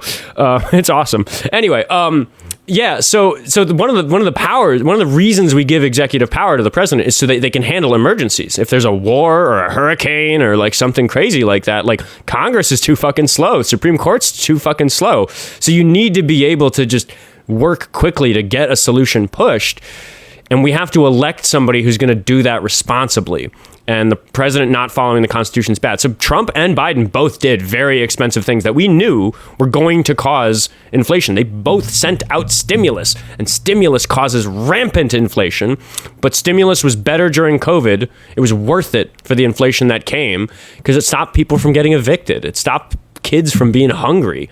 It stopped people from having to like skip work because they couldn't get childcare. Like it helped people when everybody was struggling. And we knew the whole time, like, all right, guys, pucker your buttholes for the inflation that's coming because it's going to be bad. And then Biden spent his entire presidency doing seriously good economic policy with Congress and with Kamala Harris casting tie-breaking votes in Congress because she cast more than anybody to get shit done. The infrastructure bill, the Inflation Reduction Act was successful. So Biden inherited this crazy problem that was created by the sensible way that we handled COVID. If you look at the countries of the world over that did similar things to us, they fared better. We could have done even better if we listened to more of the guidance from Fauci, is what the math tells us. So, you know, I know he's not here. I know he's not listening, but that's my position on it. And I'm probably going to tank the rest of the show by talking to el.chico.tech.edu because there's nobody else in the queue. And I don't know, man. Lately, I have not felt it productive to talk to el.chico.tech.edu because the conversations have not been going anywhere. He's like caught in a very specific loop, but he's 40 years old and he's a regular caller. How are you? Hey, what's up, man? Hey, can I ask you a question? What should happen to a man who essays a 14-year-old boy? A man that essays a 14-year-old boy? You go to prison for that. For how long? How long should they go for prison? Ooh, long time. I think the recidivism rate for people who commit those sorts of crimes is real bad, so it should be a super long time, like 10 or 20 years or something. So why did, in New York, Nicole Alexandra Contreras, a transgender woman, Colombian national, get 6 months in jail for that? I don't know. I'm unfamiliar with the case. Well, I mean, I just told you he got 6 months in jail for essay a 14-year-old boy. Why do illegal immigrants get special treatment? I'm sorry. You brought me a case that is an illegal trans immigrant. What is it? I'll give you another one. One illegal immigrant convicting of another illegal immigrant convicted of RA, a 14-year-old, only served 18 months. And where is this? Maryland. That's a blue state. Let me ask you this. Oh, no. In Virginia, first. No. If we're just going to start listing cases, no, it's my turn. Hello, my turn. Illegal immigrant. Nope, my turn. I'm the host of the show. You've listed some examples. I have some. It's my turn. It's my turn. Hello. Essay on a minor. Excuse me. Essay on a minor. Hello. Only got 90 days. Dude, shut up. It's my turn. I'm gonna have to mute you, and I don't use the mute button very often on my show. Are you capable of listening? Yeah, go ahead. Okay. Go ahead and give me your. Okay, here's a counterexample. I'm gonna describe a group of people, and I want you to tell me what you think the average number of years they got in prison was for their crimes. Are you ready to do this with me? Okay, but we're talking about illegal immigrants who essayed. I'm talking about. I am talking about people. So who now essayed, you're pivoting. You're pivoting on someone else. I'm talking about people who essayed children, and you're gonna listen because it's my show, and I insist, and I am just gonna kick you if you refuse. Are you ready? Are these American citizens? Yeah. Who are authorized to live in the United States? Most of them, yeah.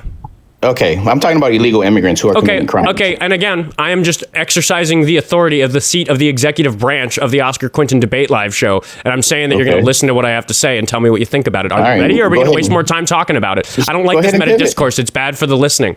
Okay. Go ahead and pivot. Yeah, you can call it a pivot. Here's the group of people. The group of people are individuals who are implicated of committing sexual assault against women and children, or boys for that matter, in the Epstein files, excluding Ghislaine Maxwell, who is in prison, and Jeffrey Epstein, who is dead. Excluding those two people, the group of people that I'm talking about is everybody else who committed any kind of sex crime involving Jeffrey Epstein or Ghislaine Maxwell. Do you understand the group I'm talking about? No, I don't know who you're talking about. Do you think that Jeffrey Epstein and Ghislaine Maxwell are the only guilty parties in the Epstein files? No, some of those women who were standing in front of Congress crying about releasing the names, they were probably also criminals. God. But because they probably also groomed girls. Okay. What I was gonna say is that there's clearly they got a pass as well. No, dude. It's such a just listen. It's such a fucked up direction that you took. I'm gonna finish what I was saying, which is that it's the truth. It's not fucked up. You haven't looked at the Epstein files, dude. There's so many. Yeah, I've looked at a lot of the Epstein files. So there if you read it, you will see some of those women who are up there. They're also grooming women and little girls. Yes, that was a problem. You're right. There are women who are in this group that I'm talking about. That you're correct about. Ghislaine Maxwell would be one of those women if I didn't exclude her. My point is, there was other women besides Ghislaine Maxwell. You know that, there were other men though too, right? Why are you focusing on the women? Because I wasn't. We know about the men. We all talk about the men, but we never talk about the women. We're talking about all of them. You brought up the women. I was talking about all of them. All of them, men and women, both of them. Okay. Men and women, doesn't matter. Yeah, so the women besides you're the one who Ghislaine decided to talk about gender. I just said any adults in the Epstein files who committed crimes against children or women or anybody really. I'm just saying there's a large group of people who are guilty of sex crimes in the Epstein files. And the question I have for you is how much time did they get? How many years? Who, the individuals? I don't know. Other than Ghislaine Maxwell and Jeffrey Epstein, what is the average sentence for everybody else involved in that sex ring? I don't know. I don't know. It's literally zero because nobody else has been caught. So when did the investigation into the Epstein ring start? No, address what I just said. You recognize there are other guilty parties, right? I mean, I don't know if they're really guilty just because they're mentioned in the Epstein files or just because they have pictures of that doesn't make it criminal. There's a photo of multiple adult men, GANGRAPING, a young girl, an adolescent girl. Okay, so who's that individual? We would love to know who those people are. Obviously, the photograph itself is not available to the public, but a court description that some poor fuck had to write is available to the public. These men's faces are shown in the photograph, as is determined by the fact that the description includes descriptions of their facial hair and things like that. Those people have not been incarcerated. We know that to be the case because the only people incarcerated in the American Epstein files investigations are Ghislaine Maxwell and Jeffrey Epstein. So what I'm saying is that there is a lot of justice that hasn't been seen for criminals in the Epstein files. So do you believe Reid Hoffman should be prosecuted? I don't know who that is. Reid Hoffman? Reid Hoffman. He was in the Epstein files. He had pictures of him and Epstein in the island. I mean, just associating with Jeffrey Epstein doesn't necessarily make you a sex criminal. It's definitely suspicious. But if Trump would fucking release the Epstein files, then we'd be able to tell. But he's the only president that's released most of the Epstein files, has he not? Oh my God, dude, you fell for it. It's such a dumb thing you fell for. Can I explain what you've fallen for? It's so dumb. Falling for what? What are you talking about? Trump is the only president that he didn't. He worked really, really hard to stop the Epstein files from being released. He literally met with the three Congress persons who had flipped on him, the three Republicans who were going to vote with the Democrats and release the Epstein files, and he begged them to try to get them to stop. This is Marjorie Taylor Greene, Lauren Boebert, and Thomas Massie. Those three people all told on him and said, yep, Trump's trying to get us to stop releasing the Epstein files. Literally the night before the vote, because his hand was forced. He had his meetings with them and they weren't going to listen to him. He went on Truth Social and he said, all right, everybody, let's release the Epstein files. Let's vote for this thing tomorrow. He literally did that so that you can sit here and tell me that he released them, even though what he actually did was try really hard not to release them. And now that the law is passed, because he couldn't stop that from happening, so he had to pretend that he was okay with it happening, he still hasn't released them because half of them aren't released and the half that are released are redacted to shit. And both of those facts are things that go directly against the language of that law that he tried to stop from passing. So no, just because the Epstein files were sealed because of Ghislaine Maxwell's appeals during most of Biden's term, and were unsealed right at the end of Biden's term, and we didn't get to it like in the last couple months of his term. We, the people, were really trying to get the Epstein files released. It was such an important issue of public opinion that people wanted the Epstein files released. We passed a fucking law about it that the president tried to stop from passing, and that law is still not being followed. It is horse shit. It is disingenuous, uneducated nonsense to tell me that Trump, yes, is the president of releasing the Epstein files. Disingenuous bullshit. You do not care about the victims of sexual assault if you continue reiterating that after what I just explained to you. Because the next thing you should go do, if you still disagree with me, is check if what I said is true. Check if Thomas Massie, Lauren Boebert, and Marjorie Taylor Greene all met with Trump where he tried to get them to stop the Epstein files from releasing. Go check that if you care about the victims of sex crimes. So releasing these files and then attempting to go after these individuals, doesn't it hinder investigation now that this information is publicly open? The reason the public demanded he did that thing, that is a non-answer to everything I just said, by the way, the reason it's not a non-answer because it will hinder a prosecution if you release certain files, because now you taint the jury. How convenient. Who's being prosecuted? That's the point. If you want to seek prosecution of an individual for criminal acts, being prosecuted. The investigations are not happening. Epstein has been dead for like 7 years. What are you talking about? Okay. What do you mean they're still investigating it? Okay, and then how long has Epstein been doing this for? Like decades. Yeah. And why was it only? There's a Epstein massive cover-up. If we look, do you know who was? So is Trump part of the cover-up? You're telling me Trump is part of the. So Trump was involved in covering up the Epstein case since the beginning. I mean, I don't know since the beginning. I don't know exactly when the beginning was, but I just explained to you very clearly that he's involved in covering up the Epstein files. Because I'm pretty sure he was the only one that was able to speak in regards to Epstein being a criminal. When he went to an AG and said, hey, yeah, you know what? No. I'm not going to let it slide past. No. I described to you. No. We're going to go. Yeah, you're asking me these questions as though I didn't just give you a comprehensive explanation as to how he's hiding the Epstein files. Did you not listen to it? Do you not care about women and children who are victims of sex crimes? But how are you going to go after these perps if you just release all this evidence? Then how are you going to... The people of this country so recognized that our government has failed to convict these people, failed to investigate these very important and serious crimes that happen. And whose fault is that? Whose fault is that? Is it Donald Trump's fault? Yes, it's literally Donald Trump's fault. He wasn't even for going president against at that the will. time. He was president when we, the people, got our elected officials in Congress to pass a law that forced the Epstein files released. He is the president that is not following that law. He's not firing people at the DOJ for disobeying it. You didn't care about Epstein until you thought Trump was in the Epstein files. That's horse shit. That's not horse shit. That's the truth. No, listen to me. I have been following the Epstein case closely since before he died. You don't know. Oh, yeah? Yes. When was the first time Epstein got convicted for SA? Something like 2006 or 2008. Okay, so how come they didn't investigate him then and prosecute those perps? They could have saved all that time. Because the type of corruption that I'm talking about is widespread throughout the system, and he should have gone to jail forever in 2008. It's very bad that he did. So how's that Trump's fault in 2006? You brought up another thing and said that it wasn't, which it wasn't Trump's fault back then because he wasn't a politician. He didn't have control over it. It's Trump's fault now is what I'm talking about. Why do you not care about that? So it's Trump's fault because previous administrations never did anything. The things that Trump did that I just described to you are Trump's fault. Can you recognize that the things that he did are his fault? You are just hand waving it away and saying there are other people who did bad things. Correct. There's loads of people involved in this thing. The US president is involved in it. That's who the show is about. That's who we're talking about. You fucking know that. Stop being disingenuous because you call in a lot and I kind of like you, el.chico.tech.edu. You are such a dunce that I kind of don't even dislike you for most of your distasteful positions that you have. But this one is really making me lose favor with you. You so don't care about the victims of sexual assault that you're willing to sit here and disingenuously cover your eyes and say, nope, I can't hear you. I'm going to point in all these other directions, say there's all these other people who did bad things, when yes, that's literally what I'm saying. And we're talking about the kingpin being the president himself, who's orchestrating a DOJ cover-up of all this nonsense. Fucking answer to what I've said in this call if you fucking care about the victims of sexual assault crimes. Come on, dude. But you know he's the only person who's actually acted on Epstein.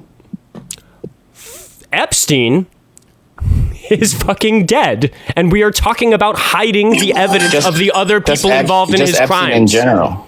Just Epstein in general. Horse shit, dude. That's horse shit. Don't you think it's kind of interesting that E.J. and Carroll received No, dude. I'm not going to let you bring up E.J. and Carroll. Talk about it because now you're... No, we don't. It's my show, and you are ignoring the fact that I just demonstrated to my audience that you don't give half a shit about the victims of these crimes, because if you did, you'd want the Epstein files released. But you're just pretending they are released and pretending that Trump didn't do anything wrong, when you know in your heart, because I know exactly how stupid you are, el.chico.tech.edu. I have spoken to you for fucking hours. I know exactly the ways in which your brain is broken, and I know your brain is not broken in this way. I know you get it. You just don't care, and that's fucking disgusting, man. What other files besides the... What about this? What about that? What about this? You need to fucking answer to what I'm saying. Well, I'm asking you, what other files do you want? Like, what else do you want? People keep on saying... All of them. I want the law to be followed. So you want him to release like the actual videos, the actual pictures? No, you want him to do that? The law is pretty careful to make sure that the victims get protected and that we don't release a bunch of CSAM into the general public. But here, I'll give you a very specific example. There's an email in the Epstein files where it is an email to Jeffrey Epstein from somebody thanking Jeffrey Epstein for the torture video. The details of this email make it clear that a number of crimes have been committed. Obviously, some horrible crime took place in the first place when the video was created. It was also a crime for that material to be disseminated. So the fact that Jeffrey Epstein sent that crime to this person, or sent this footage to this person, was itself a crime. And then that person, for not immediately telling on him and like giving that to the FBI so they can investigate it, that is yet a further crime. Why is the identity of the person who received a torture video from Epstein, who then thanked him for it in an email, why is his identity protected in the Epstein file redactions? I don't know. What email are you talking about? You have it on, like, we could see it together if you want to. We could break it down. Go Google but you don't yourself, want to. Dude. No, there's so many. You think I'm making it up? No, I'm just telling you. Let's see it. I mean, no. Before we do that, before we waste time with you just like getting me to click around in a bunch of Epstein files, if that email exists, do you recognize that that is ironclad evidence of a unjust cover-up happening because there's no defensible reason for that person's name to be protected? You can't say it's ironclad because you don't even know the full context. You don't, dude. Go look at the Epstein files. I did. I just told you there were some of the victims. You looked at all 3 million of them? I don't even claim to have looked at all 3 million of them, but you're just saying that you don't like, that you're just hand waving it away. Some of the victims who you paraded also groomed little girls, and that's sick. And if they did that, they should go to fucking prison for it. No, they got deals, and that's why they're out there cheering. I can have some forgiveness for people who were involved in a sex ring when they themselves were minors, if that's what you're talking about. But again, why are you so concerned with the women who maybe did something wrong instead of the enormous number of men who definitely were running the whole thing? Well, I'm more concerned about illegal immigrants doing these things, which they shouldn't even be in the country in the first place. Sunlit Angel has sent me $2 on Cash App just to get me to bring up something that I was actually going to bring up a second ago, but it got cut off, which is that Pam Bondi was the fucking AG of Florida, the state Trump was doing, the state that Mar-a-Lago is in, when a lot of these crimes were happening. So it's like deeply corrupt and suspicious that she's the fucking AG now, or she's not anymore because she got fired. But anyway, Veep sent me $25. Oh, for a kick. Goodbye, you monster. Oh my goodness. Thank you, V. Yeah, I've never been this mad at el.chico.tech.edu. I knew he was a problematic person. I just didn't know he was that bad a person. Catherine sent me, who's Milky Kate in the chat, she sent me 15 for the oncoming headache. Yeah, thank you so much for that. I know. I appreciate that people really go out of their way to make me feel better when the caller doesn't care about women or children. One more caller today. We're going to talk to David. We got time. We got 23 minutes. We'll see how long we talk to David. We're going to first check how old David is. How old are you? 59. You support Trump? Yeah. Why? How old? Okay. Because he's a better leader. Okay. What was your question for me? No, you can talk over me. Go ahead. I'm sorry I spoke over you. You had a question. What was it? You asked. Okay, yeah, I did have a question. Is that the new Minnesota flag behind you? Somebody else drew the fuck ice part on there, but that is the new Minnesota state flag. Yeah. What is it? I mean, I'm kind of confused. I mean, how does it show Minnesota? This is, we had 3 flag designs and that we voted on, and this one wasn't my favorite. I had a really strong opinions about the one that I liked. The star is a symbol from our state capital that has to do with our history. It's an 8-pointed star. I forget exactly what it is. And the colors were to match our lakes. And I don't know. He left. We're going to talk to Splinter. So many questions about the flag. How old are you? What's up, man? 41. 41. Are you a Trump supporter? Yeah. Why? Well, how much time do you have, buddy? I mean, I like lower taxes, don't you? See, you don't pay taxes, bro, because you don't have a real fucking job. So you don't report anything. You take your little TikTok $500 a week and you just don't report that. But that's how you're living your life right now, dude. You live at home with I started streaming in February, so I haven't had a tax season yet to report income from this on. Yeah, but even, dude, you wouldn't report it, though. That's what I'm trying to tell you. Okay, you're not reporting $500 a week to the government. I mean, I will. They're going to send me a 1099. No, the fuck you're not, buddy. So, I mean, you're just accusing me of a random crime? I could just accuse you of a random crime. You're going to make under $24,000 a year. You're not going to pay jack shit, bud. Okay. You're going to get money back probably. Okay. I don't think so, dude. The way this is going, I'm probably going to have a pretty fucking serious tax bill come next April. You're not making no fucking money. Don't lie to these people, bro. You're not making nothing, dude. All right. How much do you make a month? I'm just curious. I mean, it's changing a lot right now. The channel's growing real fast, but I don't really share those precise details with people. Thanks for everybody for the donations, though. It is working. It's paying my bills. My bills are pretty cheap. My cost of living is very low. Yeah, most of these people in here are bot accounts, dude. Stop lying to everybody. I mean, if they're bot accounts, then, that's bad. And that's the thing, bro. Here's my question, though. Since you claim you're going to be making a bunch of money, don't you want lower taxes? Don't you not want to give your money to the government, you dingling? No, I hope to pay, I hope to make enough money that I have to pay an enormous tax burden. That'd be great. I'd be very proud of that. For what? For what? Roads and schools and stuff. Healthcare. Roads and schools, the state already makes money off of sales tax, off of property tax. What are you talking about, you dumbass? Yeah, dude, you're going to get a harassment and bullying flag. You got to go back to ding-a-ling. Ding-a-ling doesn't flag the TOS. But, bro, you're not making any sense, though. You understand what you're saying? For example, let me give you an example. I live in Florida, bro, the best state in America. We don't pay any state tax. Okay, all right, buddy. All right. Sure, tell me about Florida. Wait, bro, hold on. Why are you laughing, dude? You just said something very funny is all. Okay, so, yeah, we don't have any state tax. Ron DeSantis is about to get rid of property tax for every homeowner. One of my bot accounts, Jen, over on YouTube, donated $5. Thanks, bot, for the $5. So are you going to let me finish and shut your fucking mouth? Yeah, go ahead. And stop laughing, bro, because your fucking snaggletooth is diabolical. I'll laugh if I want to. It's my show. Yeah, Invisalign fucking sponsor this guy, bro. Stop. No one wants to see your snaggletooth. Invisalign. Look at your fucking teeth, bro. That'd be a sick sponsor. Yeah, I chipped it. It's broken. It's not. Look crooked. at your fucking snaggletooth, my guy. Don't fucking be laughing like that, bro. So let me explain, dude. We make about $150 million off of tourists every year, dude. Okay. Alone. And then we all pay sales tax, all that dumb shit. Florida's like the richest state in America. Okay. We're trying to give money back to the government. Back to the federal government, dude. Okay. So again, you don't pay shit, bro. You don't pay into the system at all, dude. How are you going to have Social Security when you get older, bro? Pretty worried about the health of the Social Security problem. That's one of the political issues I talk about sometimes.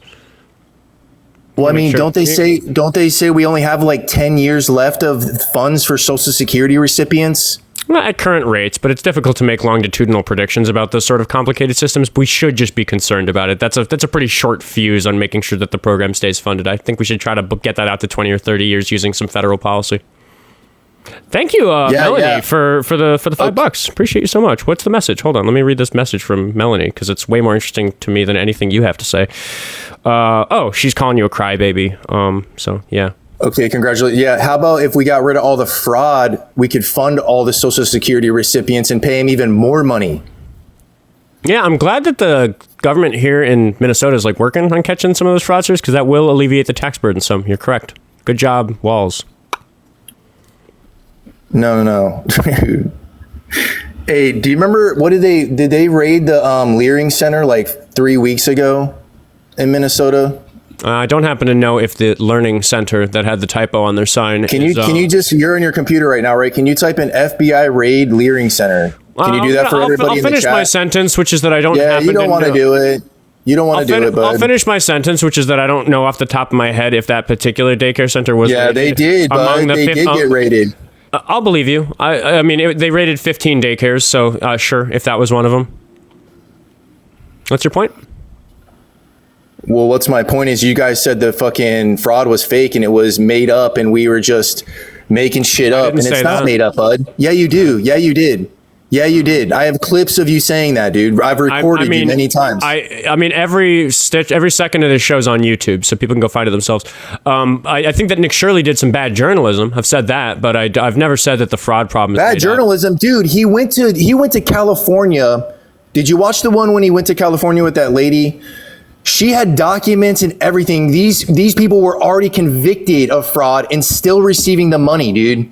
She literally had documentation. Are we talking about Minnesota or are we talking about California? I'm not familiar with anything he did in California. Dawson sent me $2 and said, explain to this guy that he doesn't have anything this guy's doing if you hate him so much, you ding-a-ling. Wait, hold on. We got to thank the donors. Dawson said, explain to this guy that he doesn't have to pay taxes. No one cares about your $3. Well, I'm going to keep saying it again until you don't interrupt. He said, explain to this guy that he doesn't have to pay taxes either since he makes under $40K a year. Nice burn, Dawson. Thank you for the $2. I appreciate you. Congratulations, bro. You probably have a great tax accountant, man. We none of us should be paying taxes. I might need to get an accountant for next season. It's going to be messy. Taxation is like a dozen different revenue streams. There's going to be like a whole bunch of 1099s. I make well over 6 figures, dude, and I don't pay a lot of taxes because I have a good accountant, man. Oh, okay. Alyssa sent me $5 for my tax evasion fund. Thank you, Alyssa. Yeah, and, we all know all your donations are fake, but stop trying to be a dean. This one's going to be very real because V sent me $25 to kick you for bullying. So goodbye. Yeah, there you go. I won the debate. I'll talk to that ding-a-ling another time, I'm sure. I know it makes him real happy to call me a ding-a-ling. We're going to talk to Detroit's Finest 2.0. We're going to see if this is like a real... What do we got? 15 minutes left? We'll see if we get a debate in here. How old are you? I'm 31, man. You a Trump supporter? Used to be. Okay. I mean, it's kind of friendly hour. Do you think that he should be impeached? Yeah. Oh, yeah. Oh, 100%. Oh, okay. 100%. When did he lose you? What made it happen? Well, I try to give him a benefit of the doubt, and I still went with Kamala over this last vote, but I try to give him a benefit of the doubt even when he got voted in this election and say maybe he will run on the morals that he spoke about, even though we didn't see it in his first term, even though we can see by the blatant whining and stuff he does online and try to generate an audience of hate, that I didn't feel it was going to go that way, so I couldn't vote for him again. But he really lost me pretty much within the first year.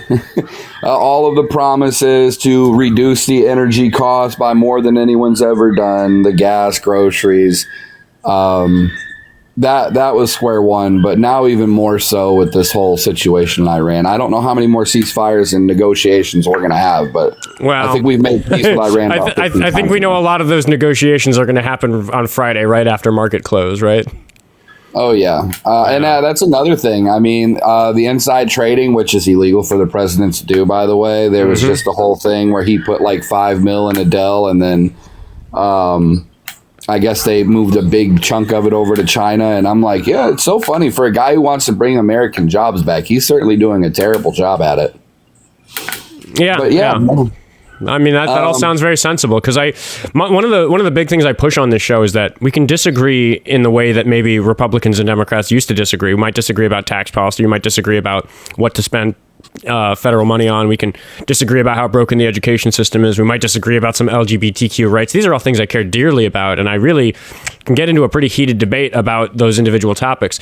But if the president's not following the fucking rules, if the guys, like, none of that shit matters if the president isn't following the Constitution. We can really get to work on those things once we have a law-abiding president. So I don't know how you feel about any of those issues. And like right now, I don't really care. I'm just happy that you're on team. The president needs to follow the fucking rules.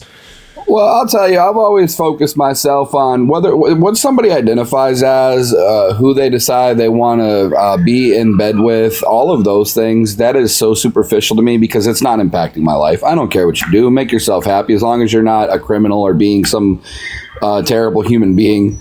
And it kind of baffles me that we have a country in a tremendous amount of debt for the first time since World War II, where our economy isn't even worth the national debt. And we continue with these smear campaigns about liberalism and people wanting to be who they are and being proud of who they are. And I'm like, don't you think you have more important matters to attend to as the president of the United States? Specifically the war in Iran, specifically the affordability acts that you promised to give everybody. He's just a terrible, vile human being. Human being. You're articulate, dude. You should host debate lives. I do. I just started on this page. Yeah, my original page was all sports, and then I made this one as a political side because the more you've earned my follow. I'll give you. Oh yeah. I'll give you a follow for sure. Well, I want to say in regards to a couple of people that I've heard, because I've been listening in for a while, it's ironic to me to hear people talk about draining the swamp and the fraud in all these other states, especially the last caller, when the president just endorsed Ken Paxton. Well, yeah. I mean, if we're going to talk about waste, fraud, and abuse, like it's one of those things where it's like we have hundreds of examples of Trump doing waste, fraud, and abuse. A number of them. This is one that I cannot believe how this doesn't land harder. Is that those 34 felony counts were for crimes that I just, using my noodle, I look at what the crimes were. I go, that's fraud, right? Falsifying business documents for financial gain? Like, that's fraud. Convicted fraudster. Every American has to go through the IRS to have their taxes done and everything else. And every American faces an audit, potentially. The only way that you would try to make it to where you can't face an audit is probably if you were embezzling some kind of money, committing fraud, or doing something. So the fact that he put a ban on the IRS from auditing him or his family, that's kind of a telltale sign, guys. That's legitimately the biggest telltale sign. He's probably doing something illegal. And not to mention the fact that it was illegal in the first place to create this sort of deal. But hey, listen, I don't want to take up all your time because I'm kind of on your side in this. So I'll jump back in the comments and go be a bot again because go be one of those crazy bots. Everybody go follow this guy because I think you should go watch his lives. I've got you a follow now, so your red ring will show up for me. I'll check out one of your lives. I appreciate you, man. I'm going to bolt out of here and let's get someone else up here, man. Have a good afternoon. Have a good one. Jay, I see you in the queue, but I know you're friendly, so I'll give it a moment to see if we can get one more call in for today. I don't have a strict schedule today. The day's open for me, so if we get a good caller, I will let the show run long. But I'm going to take a moment to thank Joseph for sending me $25. He says for Noodle and guitar strings. Noodle's my dog, for those who don't know.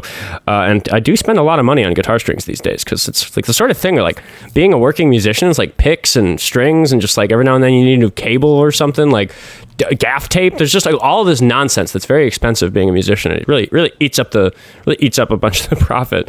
So thank you. I'll be thinking of you the next time I'm at Twin Town, my favorite music store here in Minneapolis. And by the way, apologies to everybody in the YouTube chat. I'm not used to having another thing to look at. I have not been paying nearly enough attention to the YouTube chat. So I will try to be better about that in the future. I know you guys are just kind of shouting over there. Prime FV 700. I know who this is. This is Keemokazi, who I think going forward, I'm not going to spend too much time engaging with on the show. We've got 8 minutes for the scheduled show, so maybe we'll just talk to him briefly. But maybe the conversation with Keemokazi, this is Keemokazi, right? Yes, it is. All right. You're an 18-year-old caller. And the reason I'm saying what I'm saying is because I have had you on a lot lately, and I don't know if it's worth talking to you. I don't think, I like talking to 18-year-olds. I like trying to get you guys to see reason, but I kind of feel like I've run my course on demonstrating to my audience that you're hopeless, which I hate to say about a young person. I'm not hopeless. I've learned a thing or two from you. Just not everything. I am actually very glad to hear that. Do you know of an example of something you've learned from me? I forgot what it was the other day we were talking about, and you kind of won. I forgot what it was though, but it was definitely something politically. I don't know. It was something between Kamala and Trump. I don't even remember because we've talked about so many things. I was going to say, that sounds like us, but I mean, if you're saying I won, I would argue that could be any of the conversations I've had with you. But with a caller like you, I guess I could sit here and make funny clips by asking you questions you don't know the answer to, you know? Like, it's an infinite content glitch to ask you a math problem, Keemokazi. I'm sorry, but like, that's part of what I'm doing here. I have to be entertaining, and it's entertaining to people that you think you're good at math when you're definitely not. But like, I also don't want to just like keep, you know, clowning on you for the clicks or whatever, because I've demonstrated the fact that you support Trump is based in nonsense. You don't think we went to the moon. Like you've got some really nonsensical beliefs about how to tell what's true. I mean, it's fake, bro. Look at what we went to the moon. Yeah. Just look at it, bro. It's obvious. Yeah. Just, you know, trust me, bro. It's all fake. I know. So I just don't really know what the value in talking. Look at the thing, bro. It's obvious. You can't go past a certain point, bro. You should know that. Yeah, Vic just sent me $3 on YouTube Super Chat and said, can't carry the one, said he's good at math. Because that's what we discovered about you, is that you can't carry the one when you're adding 2-digit numbers. Which indicates that you're not very good at math. But I mean, I don't know. If you have a problem, give me a problem. I'll carry the one. What's 88 plus 37? 88 plus 37 is 132. No, it's 125. So just you had to carry the one twice to do that. I actually did it a more clever way. I didn't carry the one. I subtracted 12 from 37 because 88 is 12 away from 100. So I know that the answer is going to be more than 100 by 12 less than 37, which is 25. So the answer is 125. I have a bunch of shortcuts like that, like built into my brain because I'm good at math, because I've done a lot of math in my life. So I actually managed to get away with not really carrying the one on that one. But again, you got it wrong. And that's like, you know, generally I'm not actually going to clown on somebody for just like making a math error in their head. It's always embarrassing if I do a test like that and I sometimes get it wrong on the show because I just like miss carrying a one or something. But you shouldn't assert that you're good at math if you struggle with that type of problem. I mean, I'm more of like a crazy math problem type of guy that I use paper. I don't do that in my head stuff. I use paper. Like in school. That's fair. Like I'll do like problems like anything. If the answer to the question, what's 37 plus 88, if it was important, if it really mattered what the answer was, if I was building something and I needed to cut something that was that length, yeah, I'd probably also do it on paper. I might use my iPhone calculator just to be extra sure, because like I said, we have a brain fart every now and then. But I think the important thing that maybe you don't understand is that because math is about intuition and about understanding the relationships between numbers, when a person can't do those sorts of problems in their head, even if they can accomplish it on paper or with a calculator, even if they understand the math, but they're just not quick about it, it means that when you're dealing with a bigger problem, it's not as obvious how all the pieces fit together. You're more likely to let a mistake slip through the cracks if you're not going to catch it because it's not obvious to you that it's wrong. So I just wouldn't assert that you're good at math, and I wouldn't assert that you're very good at knowing identifying what a true thing in the world is. And that's kind of all I'm interested in talking to you about, because I can't show you evidence. You just say that it's fake. Whatever I show you, you just say, look at it, bro. It's fake. Obviously, it's clearly delusional. It's crazy. What are you talking about? Like, there's plenty of evidence that the Artemis mission went to the moon, and you just look at all of it and say... There's plenty of evidence in it, though. Right. You just say something like that. You say that the footage looks obviously fake, clearly AI generated, which... And it's also, dude, it's just a simulation, dude. What are you talking about? A simulation? A simulation, yes. Oh, you're saying it's a simulation. Yes. Yeah, I just don't think you have good claims for that. You just assert it. So like, there's no point in us talking about it when you don't look at any. There's shit out there, bro, showing. I mean, they've done it every time, bro. One of the times we talked about this, I mentioned that there's a resource. Somebody made a website where they took every single live stream, every single photograph, every single mission control communication that was released to the public, and they put it all into a single timeline, so you can literally scroll from the beginning of the mission to the end and like watch the facial hair of the astronauts grow over the course of a week. And like, you ignored that. You said you wouldn't even be interested in looking at it. Dude, Did you ever see the Artemis 2 mission? Like, did you? See, you just did it again. I just brought that whole thing up, and then you just asked me a different question instead of addressing what I said. It's just not. There's no point in talking about details with you. The only important topic is how you look at details. Obviously, their beards grow. That's what happens. You can still fake it. Really not too hard. Think about it. I just think it is hard. I know a lot about video production. I know a lot about AI video technology. I know a lot about space travel. I've been like a NASA dork my whole life. I really care about the technology they're using. It's something that I follow. NASA's a lie, bro. NASA's a lie, dude. Right. And what's your argument for that is just trust me, bro. And no matter what evidence I show you, you say, trust me, bro, it's bullshit. So I mean, you want me to show you clips? Yeah, I mean, honest, dude, if you want to take some time off air and send me all the evidence you have for the fact that the artist mission was fake or whatever, please fucking do that. I would love to look at what you're looking at. I would love to see. But you're not going to believe it. I will assess it, honestly. You're going to take the time to watch every single thing I send you. Vic sent me another $3 on YouTube super chat and said, this guest probably asks Grok what the weather is. Do you check the weather on AI? Yeah, whoever is sending you money is an idiot. Okay. I don't use. You don't use AI? It's called a weather app. Yeah, well, I mean, of course, that was the joke, is that they were making fun of you. Yeah, I know it's a joke, but it wasn't very funny. It was just like. The fact, I mean, I would argue that the fact that you like felt the need to say it's called a weather app demonstrates that like you felt you were clever for getting the joke. And I don't know, dude, you're a kid. I don't want to be mean to you. You're 18, you have voting rights, and I really wish that you're. It is happy, bro. You're not being mean. I promise you, bro. I appreciate you think that. I think I have been mean to you on the show before. I mean, you've been very, very mean to, in particular, some of my co-hosts. Mm-hmm. You were really, That's really how mean. I roll. Raven's my least favorite person you've ever brought up here. Yeah, I was about to say you're really, really like mean to Raven. Why don't you like Raven? She's just annoying. I don't think it's because she's annoying. I'd rather talk to you for 10 hours than talk to her for 5. She's so annoying. Okay, I think you know what I'm getting at about why you probably don't like Raven. And she's lesbian. That's a good part too. Yeah, that doesn't help. No, but she also just her personality is very annoying. How she talks is annoying. Yeah, Collar's not even aware of the thing he probably hates Raven for the most. But I don't know if he's gonna find out. I kicked him.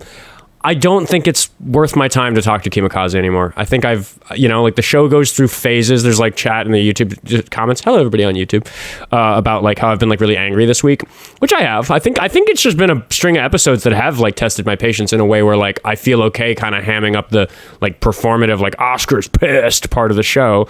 Cause yeah, it's fun when I get to like really furiously yapping quickly. It's a good bit. But it is a bit at the end of the day. I go through these phases with how I handle the show. And like over the last couple of weeks, I have gone through a phase of like engaging with people like keemokazi a lot to try to understand them. But I think I've hit the brick wall. I don't think there's anything more to be learned from talking to that guy. And I just, I don't know. The audience can decide. I do still read all the comments. I don't have time to reply to all of them because, guys, I can't keep up with my fan mail.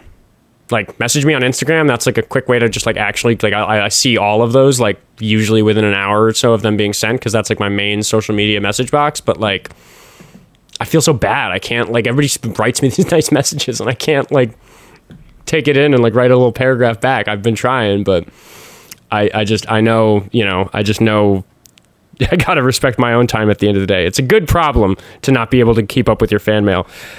But I just have so many of you to thank for it.